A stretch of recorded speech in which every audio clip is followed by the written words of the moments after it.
Ladies and gentlemen, welcome back to ESA Rivals. My name is Kagolaneke. With me today is the wonderful and beautiful Lynx. Now, we have a game here tonight. It's a best of three between Supernova and Phantom Legion. Now, something interesting to note is that Phantom Legion was once wasted potential, but like we said before the stream went to the break, I guess now wasted potential is just full of potential Do you because just the reuse Phantom your own Legion, I joke? did, yes, but at least I said it was from before, so Okay, I'm not, fair enough. yeah. But Fair with that enough. being said, we are just about ready to get started with the game. But the map picks, I'm not sure if it's on screen right now or not, but I am just going to spoil it anyways. It's going to be a bit of a reversal from what we had last set. Now, of course, with that being said, it's going to be the same exact three maps again, but in a different order. It's actually going to be Villa starting off first, rather being the decider pick, and then we're going to have Cafe second, and now our first map from the first set is now the last map of this set, which will be Clubhouse. Actually, I believe it's reversed. I think it's club second, then cafe. Club second, my bad. It's fine. It's still the same three maps as before. Yeah. No matter which order you slice it. It's those tier three favorites, Keg. It's those tier three favorites. Yep. I mean, when it comes down to it, there's safety picks. Yeah. There's not really much that deviation I could really see coming out from this game between either team. I don't think we're going to see any crazy new strategies or anything. Now, with it being a little bit lower on the leaderboard overall compared to what we had last, I do want to say the game might be a little bit more aggressive. There's a little bit less on the line overall, and that's not to say either team is bad or anything because they're lower on the placements, but it just means that there's a little bit more breathing room, I Yeah. suppose, with how they want to play. But Well, with that being, what's up? oh no, I was just going to say. So there are, I believe, 7 playdays in this half. Again, I'm new to ESA. Just checking, want to make sure. Do have 7 playdays in this half.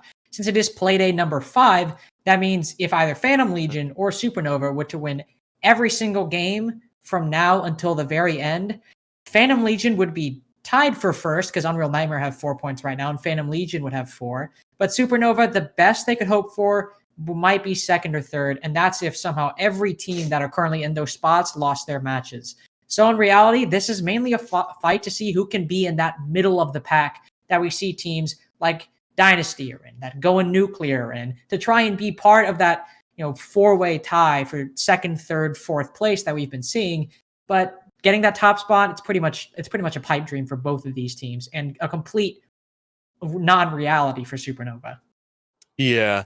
I mean, I would say first place is pretty much inconceivable for either team right now this far in. But with that being said, though, it could still be a possibility for, like you said, a middle of the packed area. You still want to get some points on the board. Just because you can't come in first doesn't mean you should stop trying. And I mean, that's a huge life lesson in general. But when it comes down to it, you should still try the best that you can and get as many points as possible because, come say years from now, ESA is long gone or something, and then, a new alien language will come around for planet Earth, and we'll have a new Rainbow Six League. That might transfer over and have you a little bit more clout, I suppose, or a little bit more stock into getting into a much better team where you could probably flourish better. But with that being said, we will be starting on Villa this time. We do have Thatcher going down, so not really too much of a change going on. It's going to be this next attacker ban. That's going to be probably the most interesting ban that we have tonight. And if I had to take a guess, I'm going to say Nomad. Nomad wouldn't be a bad bet. I also expect a hard breacher off the board. And no, Capital. what do you know? It's that Capital. That's taken off the board as well. He's been banned every single map this entire night, along with Thatcher. So if we were to continue with precedent, let me go back in my notes real quick. I'm not going to make it before the ban pops up, probably. It was Valken Echo banned the first time and Clash and Echo banned the first time. So this should be an Echo. And it's So a it's going to Mira be a Mira. instead. Not all that surprising, though, for Villa. No, it's not all that surprising. We have seen some great mirror strategies when it came to especially Aviator and Study. Even outside of Aviator and Study, we do see the mirror windows placed heavily going into Master Bedroom. But that last Defender ban is going to be interesting. It's the Wamai going down, and honestly, I'm surprised we haven't seen Wamai ban more often. He is an incredibly strong operator right now, and he's used a lot in pretty much every single map, and for good reason. He's a great Jaeger alternative designed to lower Jaeger's ban rate, but instead, his pick rate, but instead they work in tandem. And for pretty good reason. It's able to stop a whole bunch of projectiles. But with him being gone tonight, we're just going to see Man Bun on the Jaeger by itself. We do have the Mute Mozzie combo, and that's going to be very interesting to see how that will play into affect the drone game on Supernova's side. And Flam will not be playing the Zofia, it seems. Instead, they'll be switching over to the IQ, which will be good for getting rid of those gadgets, but instead, trying to debate us, going to be returning to that IQ. I always feel like, not Groundhog's Day, but I always feel like I'm stuck in the past. Maybe like, yeah, I guess it's like Back to the Future 1 and 3. Like, I've taken a trip all the way back 100 years ago. The Mutant Mozzie was the main meta that was around. Now, of course, it wasn't actually 100 years ago. It was around February, March, about Invite 2020 time. But Mutant Mozzie was the main meta. It was long before Jaeger and Wamai was even a thought in people's minds. But so far in ESA, it has been the mainstay alongside that Jaeger and Wamai combo. And even when Wamai is still in play and you have that opportunity, we see many teams still opt to go for that Mute Mozzie combo, as notably during that last matchup. 10 seconds to go. We saw that Mute Mozzie so often, Keg. And I just, it's nice to see. It's nice to see something different, but it is still a bit confusing even when he is on the board. I can definitely understand the confusion. I think that Mute Mozzie combo on Cafe worked really well because we saw a lot of the C4s used, at least on the Mozzie side. It was used heavily. The Mute C4s, I don't think we ever saw any connect into a kill. We did see them get expelled or die along with the Mute, but it does happen, and that was just maybe player-oriented or exclusive to the players that were running the Mute last time. This time around, however, it's going to be trophy and statuary. There's a lot of vertical plays that could potentially come out from either the dining area or pantry that the C4s could be used, especially in bath and bedroom. But instead, no C4s. It's going to be a plethora of bullets coming down from the Legion, taking down your Ashe first. Now, it must be the curse of the night because we've seen Ashes become the opening picks quite a bit between the two sets so far. But with that being said, it's still quite a bit of time left. It's going to be around 2 minutes, and only now are we seeing the attackers starting to make their way into the bedroom and bathroom area. And so far, it doesn't seem like there's any sort of lower roam defense trying to stop the IQ from taking down the gadgets below. It's a very scary position for the attackers to be in. Sure, Wamai is banned, but you still have to deal with Jaeger, who can take out 6 projectiles. And the fact that Ashe was taken out so early on means that 3 flashbangs and 2 of her Ashe charges are no longer on the board, and you'll solely have to rely on both Bolts and Xandus's flashbangs to clear those. Bolts has already used all 3 of the Nomad's flash grenades, and I don't know if those were used to clear the ADSs. But one thing that is being used to clear utility is an impact grenade, which just took out a thermite charge on that bedroom wall, I believe. Flams as well, going to get taken out by the Mozzie, and I'm not entirely sure what JB's doing, but he tried to be serious, and obviously, as you can see, that didn't work out, and with a long pre-fire that I don't even think he intended to kill the Legion with, it takes out that Korean operator, and now, single-handedly by Sledge, it's brought back in the even favor, no side really gaining an advantage one way or the other, in a 3v3. But this being Villa, and that the defenders are an even man count, the advantage certainly does go slightly to the defense. Jornor will try to throw a C4 and continues that trend Keg talked about, not finding any body or any damage in any attacker on the board. And continuing, the attackers continue to find their own kills as the Mozzie and the Jaeger both taken out. And what do you know? It's that Mute who threw that C4 from below. He's the only one left. He sees the air jab, and as he turns to shoot it, Sirius is right there to exploit the Mute, taking his cone of vision away from the top of Astro. And what do you know? Supernova, despite the fact that they may be last in the standings, they're so far ahead in this matchup, but it's only one round, of course. Yeah, absolutely. Now, for some reason, we did have 2 C4s on the board, that Mute and Mozzie, like we mentioned before, but neither one of those came out, or they may have came out but did not connect. Now, what's most interesting is that you bring out all that C4 utility, right? But I don't believe any of the defenders were really playing downstairs. I believe the Mute was, but the issue was that early on, he should have contested that IQ, who was gunning for all those upper stairs gadgets, and just took them out without any contest. And that allowed the Thermite to open up the wall, or at least attempt to before the impact came out. But IQ can't really do too much about impacts. But even then, you would think those C4s would be played from below inside Master, or for below Master, and contested. But no, instead it seemed like there was a huge disconnect on that defense that round.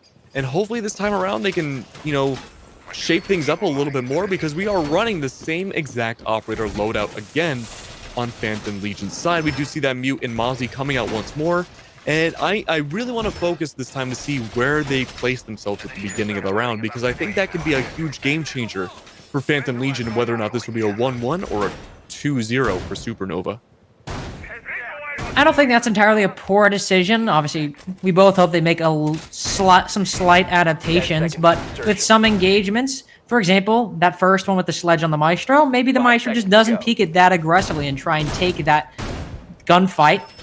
And same with the Legion. Then again, to be fair, he tried to swing it, but it was really a lucky pre-fire coming out from Sirius to end up getting the kill onto the Legion. So there's not a lot of major adjustments that Phantom have to be made, so it's not a foregone conclusion that, oh, they're going to the same bomb site with the same lineup. They're going to lose this round. And we've seen that happen plenty of times before, so that'll just be the question on the adaptations that they will make to try and bring that advantage back in their favor. And as we mentioned, and Keg mentioned, we weren't so sure about how many defenders were playing down below. This time, at the very least, it appears to be none of them. And Giorno C4 from below, well, you have to rotate down in order to try and make Lightning Strike twice. Or Lightning Strike the first time, I suppose. Yeah, absolutely. And no, I think having the same defenders is perfectly fine. Like I said, I think it really depends on the positioning of these defenders. All the mute jammers are going to go down this late into the round, which is always nice. But like we said before, or at least what happened last round, Nick again with the IQ going to be playing the horizontal game, looking for the upwards going up verticality. Again, there's no defenders going downstairs, so there's nothing really contesting everyone playing downstairs. We do see the G8 on the IQ, and now we get a first-person view of taking down the utilities that is not being contested whatsoever. But it's going to be really smart because the Nomad's going to be right above the IQ, no chance of being taken down by that C4. But it's looking like this time the attackers are playing a much more defensive style, or a much more passive style, because we still see the Maestro and the Legion still left alive. But it also looks like there's a bit of a struggle as well, because we do see Legion inside of Statuary, not able to really find this connected shot. And JB this time, actually no, never mind, JB's going to be going down again, but it's Trist. This time finding the opening kill on the Flams. That's Fear Zofia going down. But Bolts does bring it back and take down Trist. But no, it keeps going, Lynx. It keeps going. Sirius takes down Man Bun as well. And now you're down to that Mute Mozzie combo, but the C4 falls in his hands. Not able to bring it out until it was too late. It's a 4v1, and it's going to be Mozzie left alive. He takes down Sirius, but he still has 3 more to deal with. C4 goes down. It gets shot mid-air. Not going to connect, and that's going to be Bullets taking into return. Rotating through the bathroom, you're going to see the fallen C4 of his comrade not able to succeed in going off. No exploding fashions today, no fireworks coming out on this villa.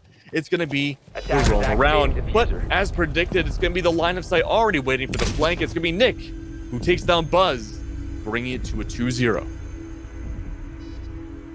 In hindsight, I was watching the stream and I noticed that actually the Maestro didn't, in that very first round, he didn't swing the sledge. He actually got a nade thrown at him. And that important thing to note, that shows that Supernova, they're doing some pretty coordinated attacks. And I think that's the reason they have won so far. They've already won 2 attacking rounds on Villa. And that's pretty impressive given this map's history for being incredibly defender-sided.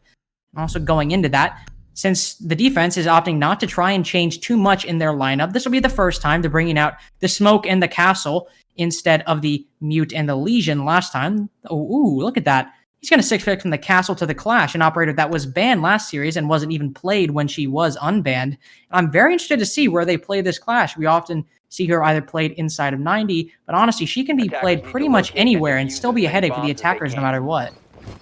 It's interesting to swap out the Castle for the Clash. Now, I can understand where they're coming from, and I think it's also a decently good idea, but I'm curious to see how the execution is going to go down. We don't really see Castle too often when it comes to Aviator. It's not a bad pick, but it's also not 100% necessary, I don't think. I mean, there's definitely places where it could be viable to put it down, but generally we don't see Castle a whole lot on Aviator. But the Clash will be interesting, especially where she goes. If she plays on 90, like I believe you predicted, Lynx, this could be a really big stranglehold for Supernova trying to hit, you know, the site from the north. But if they're not able to do so, they might be forced to either play from below or from those eastern stairs, or maybe even just from study alone. But maybe not having drawn out the Clash just yet. It's going to be mostly a master bedroom take, I believe. But no, I was wrong. It's going to be going down and going upwards from Pantry. And of course, yet again, I was still wrong. My analysis cap has been very off today. It's going to be from master bedroom going forwards. But the Clash is definitely going to be what we need to see the most this round, to see what kind of explosive effort will come out of it. It's going to be especially tough. Obviously, the main 2 operators you think of when you're clearing out a Clash, it's usually Callie, who's obviously not on the board on Villa, and Zofia, who is also not on the board for Supernova. They're instead bringing this Nomad and this IQ. And the IQ, while certainly a useful pick, you saw she just takes out the default cam right there, really needed that IQ scanner for that. Maybe just wanted the 10 points you get associated with it. But the lack of a Zofia is going to mean that taking out the Clash is going to be infinitely harder. Now, we can't expect it, as it was a 6-pick off, and a Clash 6-pick isn't all that unheard of, but as you can see, they're not playing in 90, they're actually playing on the top of main stairs. The Maestro and the Clash won't stop Bolts and Nick both from taking out 2 key operators, the Smoke and the Mozzie, and I think the attackers are just inside a Vault. Yeah, there it is. Nick, he's just with the G8 inside a Vault, and now it's already a 2v5 on site. Supernova has the coordination, and with 2 more kills, Phantom are answering back with coordination of their own, but it won't be for too long. Flames takes out Buzz, and in a minute and 30 seconds, Man Bun is already the only defender left in a 1v3, and he won't even pick up 1 kill. An incredibly quick round, all things considered, will be rounded off by Flams, the Ash, and Supernova continue their dominant attacking lead on Villa. I think the Clash pick was a really good idea, and it has a really good potential for execution. It's just, it was played in the wrong spot. I can understand having the Alda watch down those classic stairs, waiting for someone to peek up from study if that was the study attack. But lately, we haven't really been seeing too many attacks going from study or that study balcony. It's been mostly going from master bedroom, and that's where the bulk of the execution came from that last round. But it looks like, again, that aviator defense is not going to pan out. We're going to be going the dining room and kitchen instead, which, okay, I can understand that. You did go for an interesting strategy, but if that's your main strategy and not having the Clash work as a focal point makes you switch to dining room, that's a little concerning in my book. But if you just want to try a different site entirely just to feel it out and see what Supernova's weak against, that's also very commendable. And we do have Buzz this time playing the Pulse as well. A lot of C4 potential with having 3 on the board. Could be really good to get rid of that vertical play. But we're going to have to see how this pans out. We do have a lot of soft breach potential on Supernova's side, and there are some hard breach as well, but that won't be 100% necessary when it comes to dining. Certainly not all that, not as necessary as, say, other sites like Aviator or inside of Trophy, but instead it will actually be Aviator. They switched the site last second on us, Keg. They pulled the old switcheroo. Oh, did they? No. They literally did. They actually, it was like dining room for most of the entire time, and then like in the final couple seconds, they switched to Aviator while you were talking. No, it's still Aviator. It's still dining. No, Keg, no, it's not. Look. Oh wait, I have the Twitch stream clicked off. Man. I accidentally clicked off a parsec. I was so confused. Out. I was like, what do you mean? I'm watching it right now. It's still Aviator. Oh my god. We were talking about beforehand, Keg's like, why do you have the stream up? I'm like, I want to see, previous rounds that are being played. That's how I caught the frag grenade mistake earlier. Then I realized I accidentally clicked off a parsec when I did that. So that's my bad. But anyway, as Keg said, it is a dining room attack, and it's going to be mainly horizontal so far from the main soft destruction from Supernova. The Slet, I'm still stuck on that. I can't believe I actually clicked off of that. I thought that to myself, and I can't believe I actually did it. You're so 400 IQ that not only are you casting right now, which is difficult. Keep in mind, it's difficult to cast, but you're VOD revealing at the same exact time. I'm doing. Thanks, Keg, dude. You really brought a silver lining to that, and I did not have one. I got you. But speaking of silver lining, there's going to be a lot of silver lining on the carpets once they're caked in blood, depending on who attacks who on this site. It's 3-0 right now for Supernova. We're seeing a much slower attack than normal. It seems that it's going to be purely horizontal, no vertical play coming out whatsoever from Super's side, which is interesting. We don't see that happen too often, but they're just going to go straight to the wall, headstrong, sort of like having that helmet that, oh man, who was our guest person? Oh no. I want to say Trippy, but it's not. But anyways, Nick does take down Trist, and that's going to be an opening pick. But no, the opening pick Trist is a 2, but not 2, but 3, but 4! 4 in a row, flawless win from Supernova. You thought they were going to go vertical, but they said no. No vertical, pure horizontal, and we will mess up your day. So maybe going back to Aviator would be the ideal solution. It was Teddy, by the way. I knew it was a T name. I saw Trist on the name, and for a second I thought it was Trist, but then either way, they heard me make my mistake, and they're like, all right, let's just get this round out of the way with. It's already going downhill from here. And what is this Supernova that we're seeing? They are just so hyper-aggressive. And for a map on Villa, I wouldn't expect such hyper-aggressive play and such unusual play on top of that. I mean, when have we seen an attack on Dining Room Villa with pretty much no vertical play. And it's not even like it was a rush. Well, it was technically a rush, but it wasn't the kind of rush where they see too many defenders off site and they just cut through the remaining defenders on site. It was not to say it was, an entire turtle setup, but there were, a fair amount of defenders, not necessarily a skeleton crew like we've normally seen, but instead that didn't stop Supernova and they just made their way through that horizontal part of Villa and just took out everybody. And if you're Phantom Legion right now and Supernova are up 4-0 on your attack, and importantly, two sides of the same coin, Phantom Legion, you haven't been able to win a single site on Villa. You hate to see it. That's just all you can say to that. Like, you need to be winning at least one of these bomb sites, especially Trophy or Aviator, the two main ones. This is just showing that come Supernova's defensive half, unless Phantom Legion's attacks or Supernova's defenses are either incredibly strong for Phantom Legion or super weak from Supernova, this is going to be a quick match. It may very well be a quick match. I do want to see how the first round of the second half goes before I make that internal prediction. It could really go either way once we see Phantom Legion's second half or their attacking side as well, because it could be incredibly attacker-sided. Keep in mind, Phantom Legion, and I'll never get over this, were the same team that was against Match Point on going nuclear, and they brought it back after a rehost. So with Phantom Legion / Wasted Potential, really anything I think is possible. But we're seeing the same exact attacking lineup once more. We do see Nick going from below on the IQ, taking down the Mute Jammers. That's going to allow the Thermite to open up the wall and Master Bedroom going onto the site. Now, we did see a flank opportunity from Buzz last time that ended in a cold-blooded death on his part. But Bold instead will be taking down Man Bun first. That's your Jaeger going down. He's currently 1-5. In fact, 1-5 is almost the top fragging position for Phantom Legion. It's gonna be Trist with 2-4 and Buzz 3-4 who are leading the scoreboard. But hey, it's gonna even out a little bit more because JB gets his first kill. That's gonna be Nick going down, but IQ had already done their job. Most of the utilities already off the board. With a minute and a half left, it's a 4v3, and Link, I'm not sure if this will be a different situation. Oh, speaking of different situation, it's a complete reversal last time. In that very first round, it was the Sledge to get the kill on the Maestro, and instead JB, he'll get his revenge, not before he's quickly taken off the board as well.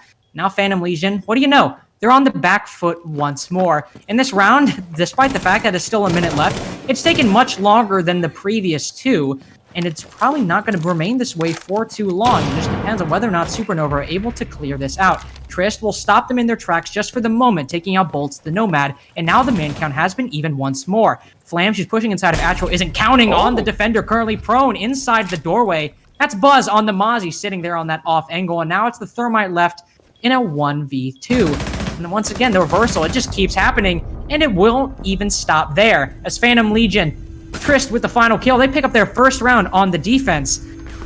But Keg, it's the 5th round, and they just won their first round on defense. Good on them. They won the round, but it's Villa, man. And you're just now winning your first round. This is still really scary. It's definitely not ideal, Lynx, but you got to keep in mind, too, that from what we're used to on Villa has slowly been changing over time. And sometimes it's hard to recognize that, especially when we have the occasional or sometimes a little too occasional, very defensive heavy Villa. But with a lot of recent updates and stuff too, we are seeing attackers have a little bit more viability on the attacking wins on Villa as well. So yeah, it's great. Don't get me wrong that Phantom Legion won their first round of defense. I mean, it was 5 rounds in, which is not a good place to be in, regardless of what side you're on. But come the attacking side, we might see Supernova struggle a lot on their defense. And that's what I think right now. That's what I think Phantom Legion is really hoping for. I certainly hope so. We might see a closer match, but also important to note, this is Supernova's map pick, so it's not unreasonable for them to be very strong in their attacks. If I was a Villa team, defenses are already, I wouldn't say they're not easy, but you already have the odds stacked in your favor. If you're going to focus on a side on Villa to try and shore up your weaknesses on, you're definitely going to want to focus on your attacks. And since this was Supernova's map pick, I'm sure they did just that. And that could be that could explain for why they're up so high, along with the change in meta that you mentioned. I believe on a separate cast, Crow called me a boomer, so maybe that's just Another example, I'm just stuck in my ways, and I still think it's 2018 Villa, where it's 5-1 defender sided at all times. So I will allow for that. But going into this final site of the half, for Aviator, Phantom Legion, they're going to have to prove me right if they want to continue this and try and win their final defending round. They've lost Aviator once, so they'll go to it a second time and hopefully try and fix that record. But again, so far, I'm not entirely sure how it's going to go. It's really up in the air at the moment. Flams will make the first entry inside of Study, try and waste those ADSs, and he will successfully and take out that deployable shield set on top of those main stairs. And already in terms of utility, map control, Supernova, they're looking in the driver's seat so far. They are looking like they're in the driver's seat, but they are being stalled out a little bit on their left side in that classical hallway. Now, I believe that was Manbun who was putting in those pop shots down. It's going to be taking bolts down a little bit down in the health meter, but it's... Oh, the thermite wall attempts to go up, but the impact trick comes out. Now, there is a soft wall going down on the side of bar. It's going to allow Nick to sneak their way in, and can JB take it back? No, JB gets taken down. Nick with a double triple from Nick. Never mind. Remember the driver's seat? No, they got the whole car in their hands. And beautiful work while we're at it. Nick is out for blood right now. That's going to be Trist finding Sirius, but is it too little too late? It's a 4-2 right now, but Buzz takes down Nick as well. That's going to be a reign of terror going to an end. 3v1, however, it's a back and forth. It's a ping pong game on Villa right now. It's a blue table inside Aviator, but it's not ping pong. But that plant goes down. Now, the last one alive is going to be Trist. There's an injure on classic stairs, but is it worth using the C4? No, because it still did not unfortunately go up. It did not take down the Ash. But Trist doesn't care. Trist won't kill. Does he get killed? Yes, he does get killed. But Trist get killed. Gets killed. But no, there we go. He goes inside Aviator. He's looking around for those shots, but the peaks are open. And there we go. Hiding from the far back of Study. It's going to be Supernova winning 5 rounds. Or winning their 5th round. Trist wanted kill. Trist got killed. But unfortunately, Trist did not get round. And that was a round that, well, Phantom Legion certainly needed going into their attacking half. It's a 5-1 going into the defense for Supernova. And again, I'm still leaving in the possibility this could be an attacker-sided game. We have seen attacker-sided games before in all levels of play. It happens, and it's certainly not out of the realm of possibility. But from where I'm standing right now, and how Supernova have looked so strong, not just in terms of their attacks, but in terms of coordination, positioning, and the gunfights they're taking, well, or the fact that they're winning gunfights that honestly they shouldn't be winning, they look to probably be in a position to propel themselves to victory in their defensive half. I mean, how do you, as Nick, somehow walk into Aviator where there are 3 defenders all sitting on site, and you get all 3 of those kills, and the defending side either doesn't refrag or barely gets anything noteworthy? Well, I mean, that shouldn't be happening. I want to touch upon that for a second, and I have a good explanation as to why that's happening. Now, I think it's really unprofessional for a caster in any position to really directly harp on a player. So, if you're VOD reviewing this, I don't want this to come off as harsh, but I really think a lot of the blame, to an extent, comes down on JB. Now, the reason why I say this is that he's on an anchoring role as a maestro, but we haven't seen those evil eyes be used whatsoever. We've been seeing a lot of the times, at least on the Observer, when we've been seeing JB, he's been going for these really wide peaks. And yes, he has had some success, and I'm really happy about that for him getting these kills. But a lot of the time, those opening picks are going against your main anchor. And when that happens, it's a huge snowball effect, because we had seen there, it was Nick who took down, I believe JB was the 2nd kill in that 3-kill streak, yes. But even then, you lost full control of one of the sites. In fact, I would say you lost full control of the entire floor. Now, with JB, and I can't remember who else it was the Jaeger, I believe, going down, that put the rest of the defenders in a really bad position of a retake that they really shouldn't have had to do. Now, again, it's a situation to be in. Maybe he's not too familiar with being on the anchoring position, and it does happen. Those are really hard site at times for being an anchor, especially in a maestro position. And if you want a running gun, it can be especially hard because you have one of the most powerful guns in the game in your disposal, and you're being told not to use it all the time. But speaking of not being able to use it, it's me, Manbun, who goes down first. Manbun takes down Sirius. I'm in Valorant mode right now where Rick gets rebirthed. But that's going to be your Doc going down as well, and it's kind of a running issue on both sides. Your main anchors are going down on both sides first. and that's not what you want to happen on Villa. It really isn't. And with that ACOG being taken off the board, the fights are certainly going to be a lot more close quarters for Supernova. And Phantom Legion, they got the opening pick. That's exactly what you want on, well, any attacking round that you play in Rainbow Six Siege. And Supernova, the odds are still in their favor, though. Despite the fact it's a 4v5, it's still Villa, but it's going to be much harder now that one defender's taken off the board, and so many are taken off the board all at once. Almost as if they read my mind, and now it's just bullets left in a 1v4. The Gridlock's literally standing still, but he still misses shots. We all miss those kinds sometimes. That just makes it even harder to clutch this 1v4 out. Pings will come out to mark JB on that Hibana, currently sitting behind the defender's very own deployable shield, and he finally finishes off, but that's all he'll get. Jorno finishes off the Jaeger, and now Phantom Legion, they're trying to bring it back, and they've won a very important round going into this, denying Supernova match point. Absolutely. Now, if it does go to match point, that means Phantom Legion will have to force into overtime. Now, while that's still a huge possibility on the board, at least now it's not looking, nearly as bad as before. It's 5-2, and winning that first defensive side is really important, like you mentioned, because now it gets the ball rolling. We're seeing a lot more flexibility in these operator picks. We're going to Aviator, there's no Maestro, there's no Clash either. And we're actually not going to have any ACOGs at all. It's going to be entirely potential roamers on the board. We have the Alibi especially, which I always love seeing because we don't have her often, but her gadget is surprisingly flexible with how it's deployed.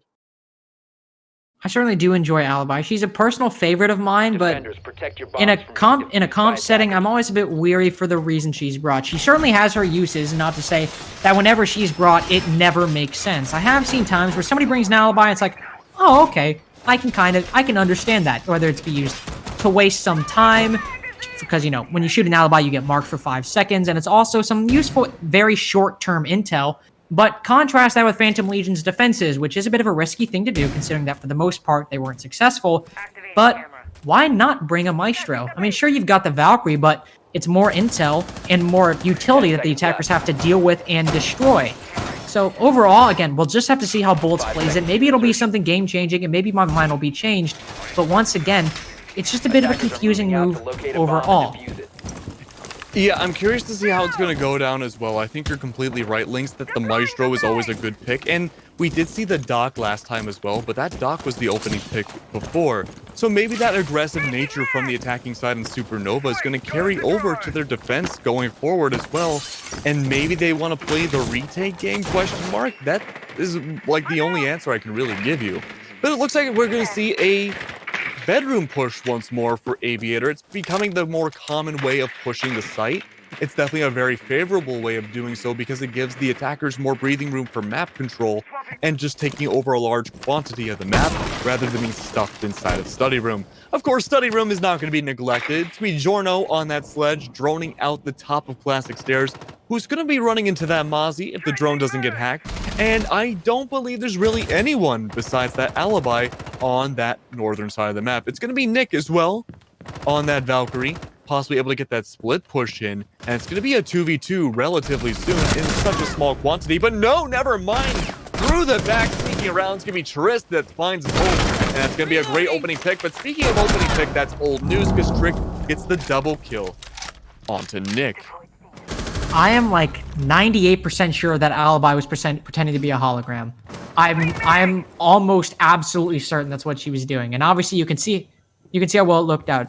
Okay, so she was actually leaning. So never mind, she wasn't. I thought she was for a second and I was not very happy, but okay, that makes more sense. She was just holding an angle. All right, for sure. But Phantom Legion, they're still up 1 body. And now they're up 2 bodies as Seriousness gets taken down by his very own Goyo shield, likely by an Ash charge. Oh, no, actually it was a Zofia charge taking out that shield.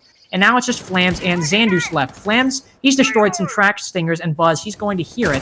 But the Jaeger's already long gone. Smart for him to not try and push that too aggressively. But now he's only got a minute left to try and repel the attack. They're still stuck in 90 at the moment, so they haven't entered the bomb site. It's still winnable for the defense. It's just going to be a bit of a tall order. Mozzie holding an angle will land the first shot onto Trist, and he gets a flick, but not the shots necessary. Takes down Man Bun to low HP, but it's JB to finish him off. And it's a Jaeger once again left in a 1v3. We've seen this before, just on opposite sides. And with Buzz getting the plant down, This is an incredibly hard task, and it's not going to happen. Maybe this is just an attacker-sided Villa, as JB with the final kill. That's a 2-round attacking streak for Phantom Legion on their attack. Maybe we just might see them pull it back just yet. It's very possible for them to pull it back. We do see, like the alibi trying to pretend to be an alibi. An interesting maneuver if that's the actual case, and with alibi just standing in the middle of Astro, that 100% had to have been the case. But overall, we're just seeing Phantom come out with this really great coordination, especially on Trist, who I'm assuming is their entry fragger, just doing such a fantastic job about getting those opening picks, especially on the alibi like we saw, and clearing out the northern part of the map, which included the Valkyrie as well. And from there, it's the usual story we said for Supernova. It's snowballed from there. We haven't seen a flawless win just yet, but with Phantom Legion and how high and volatile their momentum is, we could very well see in the next few rounds. But we're going to a very interesting site. I'll be completely honest with you, Lynx. I don't think I've ever casted Living Room before. I'm not sure if I have. I'd probably have not, would be my initial inclination. But either way, it certainly is something that neither you and I have seen in quite a bit. Also something we haven't seen in quite a bit. Xandus, he's not bringing a C4. He's bringing barbed wire. That is 6 barbed wire currently being brought by the defense.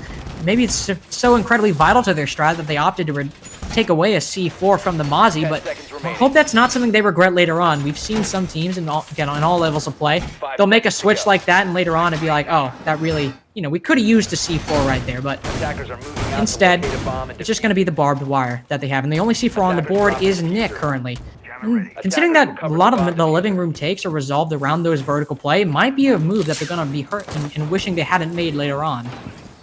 Yeah, absolutely. I'm kind of on the fence about whether the Mozzie should have had the C4 for this, because I feel like Supernova's expecting a very fast, or almost rush-like play that they used on Dining Room and Kitchen. What I'm most wondering about is why Supernova didn't go Dining Room themselves. Now, I'm sure there's a reason for it. They must feel more comfortable on the off pick, which is Living Room, and maybe they're banking on that Phantom Legion isn't comfortable on the site, which, again, very plausible. We don't know yet. But overall, I think Mozzie lacking the C4's okay. I mean, it's kind of a 50-50. It depends on how they think this round will go. But Nick still remains with that C4, and that's a really good option to have, because at least one's available. Had that mute not had the C4, I would be very worried. But with 1:57 left, we're not seeing any deaths on the board just yet. But it's going to be Trist putting up a lot of pop shots off on, I believe, the main floor. But it's going to be 2 bodies on top near 90 hallway, and it's going to be Buzz who finds Flames going down first. That's going to be your Jaeger off the board. Flames has been one of the more consistent players for Supernova's side. Unfortunately, they're going to be going down first, so we won't be seeing that consistency this round, but I believe that's going to be top boards under control for Phantom Legion's favor. That's going to ask the big question though, Lynx. Where's the rest of the team? On process of elimination, most of them would have to be on site. Now you have one less body to do so, as Trist on a prone peak takes out Sirius. And also, importantly, I believe one defender is currently either is rotating through basement or is rotated up through basement. I believe it's Nick, that very same mute that we now see roaming back to side, joining Xandus on the C4-less Mozzie to try and counter the push from the attackers. But given how Supernova's been playing so far, it looks like that might not be something we will be seeing in the coming future. But again, it all depends. Bolts, he'll be a factor for this 3v5. With that ACOG, he'll be holding some long angles and will be the main force given his positioning to try and deny the push. I say that right as Nick rotates up, and he'll be the one to get the opening kill for the defenders instead, taking out JB the Hibana, but since they've already entered sight and it's only 39 seconds left, he's not going to be doing much hard breaching, and there goes that C4. Will it get the sledge? And yes, it will. But now you're completely out. Thankfully, it did manage to take out one operator, and you've evened it to a 3v3, and health as well, especially with those docks. Will be even. Unfortunately, he did miss his very first stim, and it'll take all 3 to get Nick up to full HP. But while the attackers are getting the diffuser down, Trist will take out one more. That's the mute, and this is all but over at this point. And it's going to look like another Phantom Legion round. Yeah, it's definitely looking like a Phantom Legion round right now. The main question for the defenders is, how were you planning on taking it back if the plank went down? It looks like a... Oh! That's how. Okay. Bolts with a double kill! Coming out in the post-plant situation. The big question right now is, where is Trist? She's right there. Trist peeking at the last second, taking down that diffuser, listening for that little sound. The highlight blended in with the walls of Villa. I don't know if you caught that too, Lynx, but I could not see where that ash was. But it does happen. Red on pretty much a terracotta red. Bolts did the Oh, literal best you could do in that situation, just short of winning it. But overall, as a defender, you play the offsite, and I guess they weren't expecting Supernova. They weren't expecting Phantom Legion anyway to get that plant down, because it seemed like there wasn't much of a plan for the post plant situation, and there's a huge struggle at that point. But overall, Bolts made it work. The MP5 ACOG came out, got a double kill, but unfortunately in the post plant, wasn't able to find that angle into the ash, and was of mice and men pretty much. callback earlier, if you're not aware. Yes. Right, we referenced Mice and Men / The Walking Dead in the previous matchup. But overall, Supernova's defensive play, that round was kind of confusing, and the first example I have of that was the study hold, or lack thereof. As I'm sure you guys saw, they devoted 2 barbed wire and an ADS to hold study and, deny projectiles and waste time for the attackers, but the Jaeger was either rotating back or was playing over in trophy, and it just seems odd that they would devote that much utility to literally nothing, to nobody playing in that same area. And that's just kind of been the theme of Supernova so far. Not entirely sure what the plan is, and Phantom Legion, they clearly have a plan on these attacks. They know exactly what they're doing. They know what they're clearing. They're taking advantage of that. And going into trophy, this is probably something that they're going to end up utilizing. And with a similar operator lineup previously, nothing all that crazy.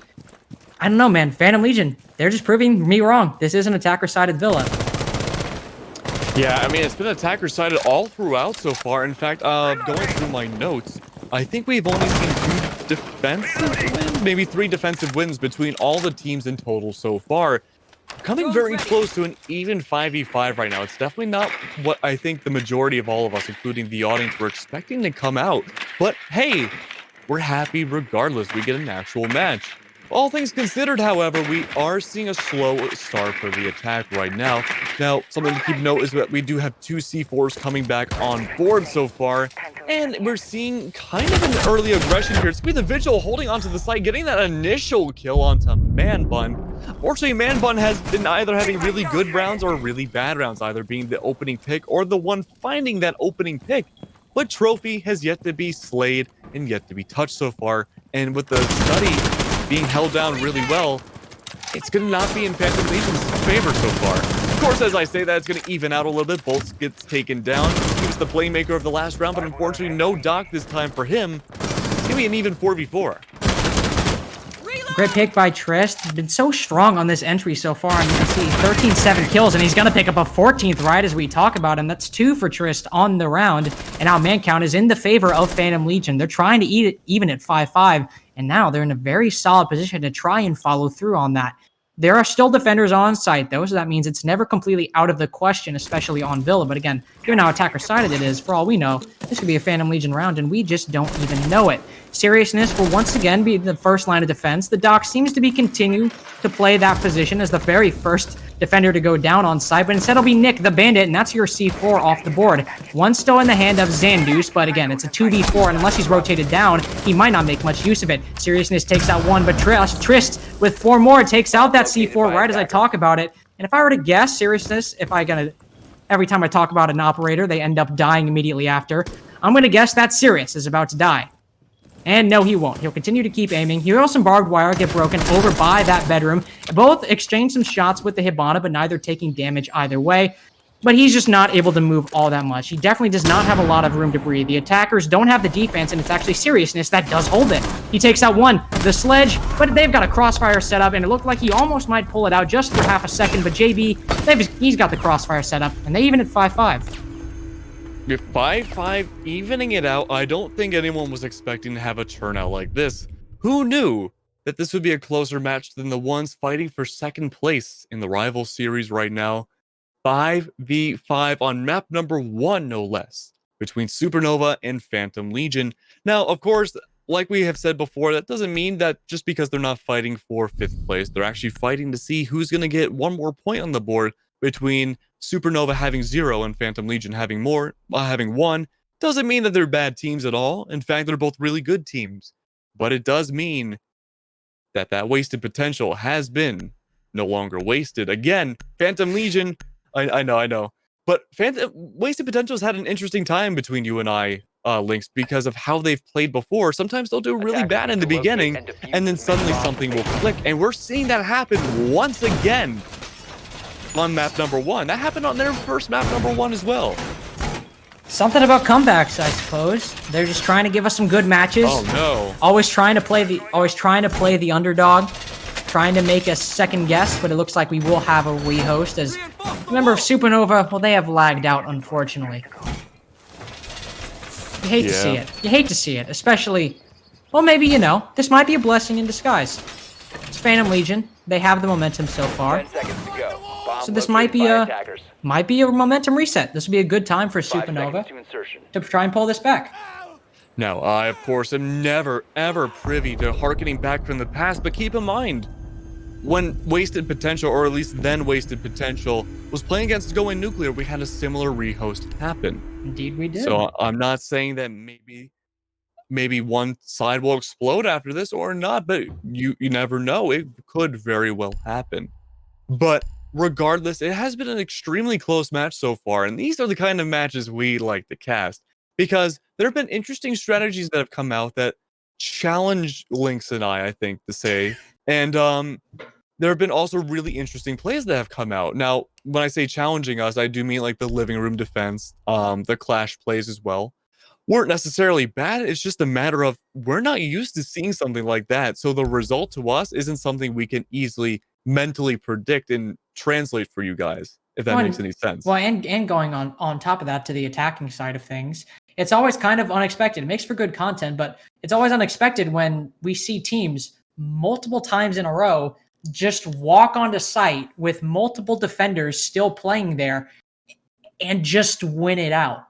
You don't see that very often, and there's a reason for that. It's because realistically, it shouldn't be happening.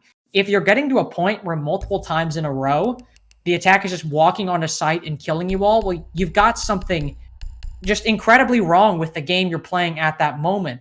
And going into the attack, there are fundamental skills, not just relating solely to defense, but relating to the game as a whole that you need to be fixing. Awareness, and just also you're winning your gunfights and taking those advantage gunfights in general, that it appears that Phantom Legion have fixed, or at the very least Supernova might be making some of those same mistakes.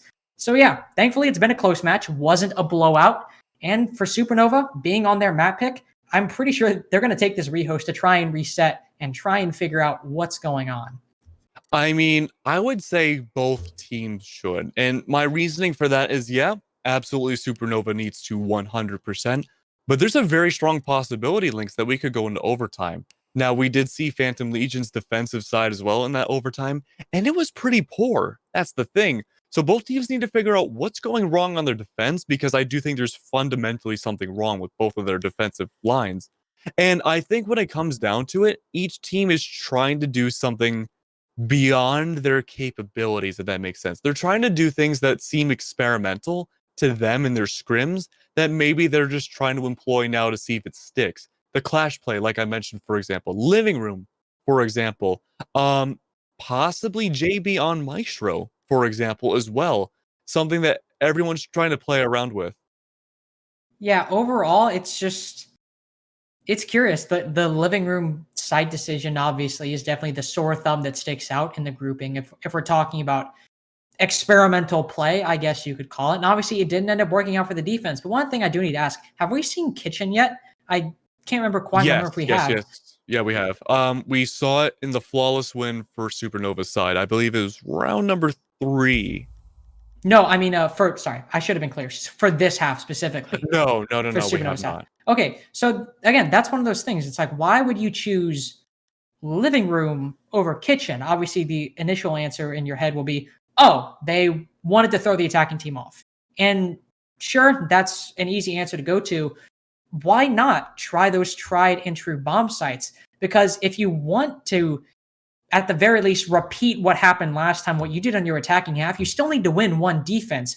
And going to a generally unproven site, a site that, again, isn't all that complicated, and when you already haven't been looking so good on your defenses, why would you try and take that risk and go for that experimental off-the-wall pick when your two basic bomb sites, you already can't exactly defend to where you should be defending to on Villa.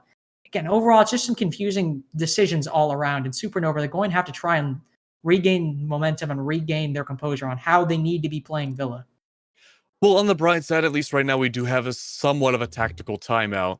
Both teams hopefully will at least talk about what's going wrong on both of their teams. And maybe, if there's a lot of positivity in the comms, they can talk about what they're doing right as well. True. We've been seeing a lot of really coordinated plays between both teams. Normally at least one team get the leg up because those coordinated plays are just not there or lackluster. But Lynx, I think you can agree with me that both of these teams actually have really well evened out coordination between the two. We're seeing both teams play off of each other.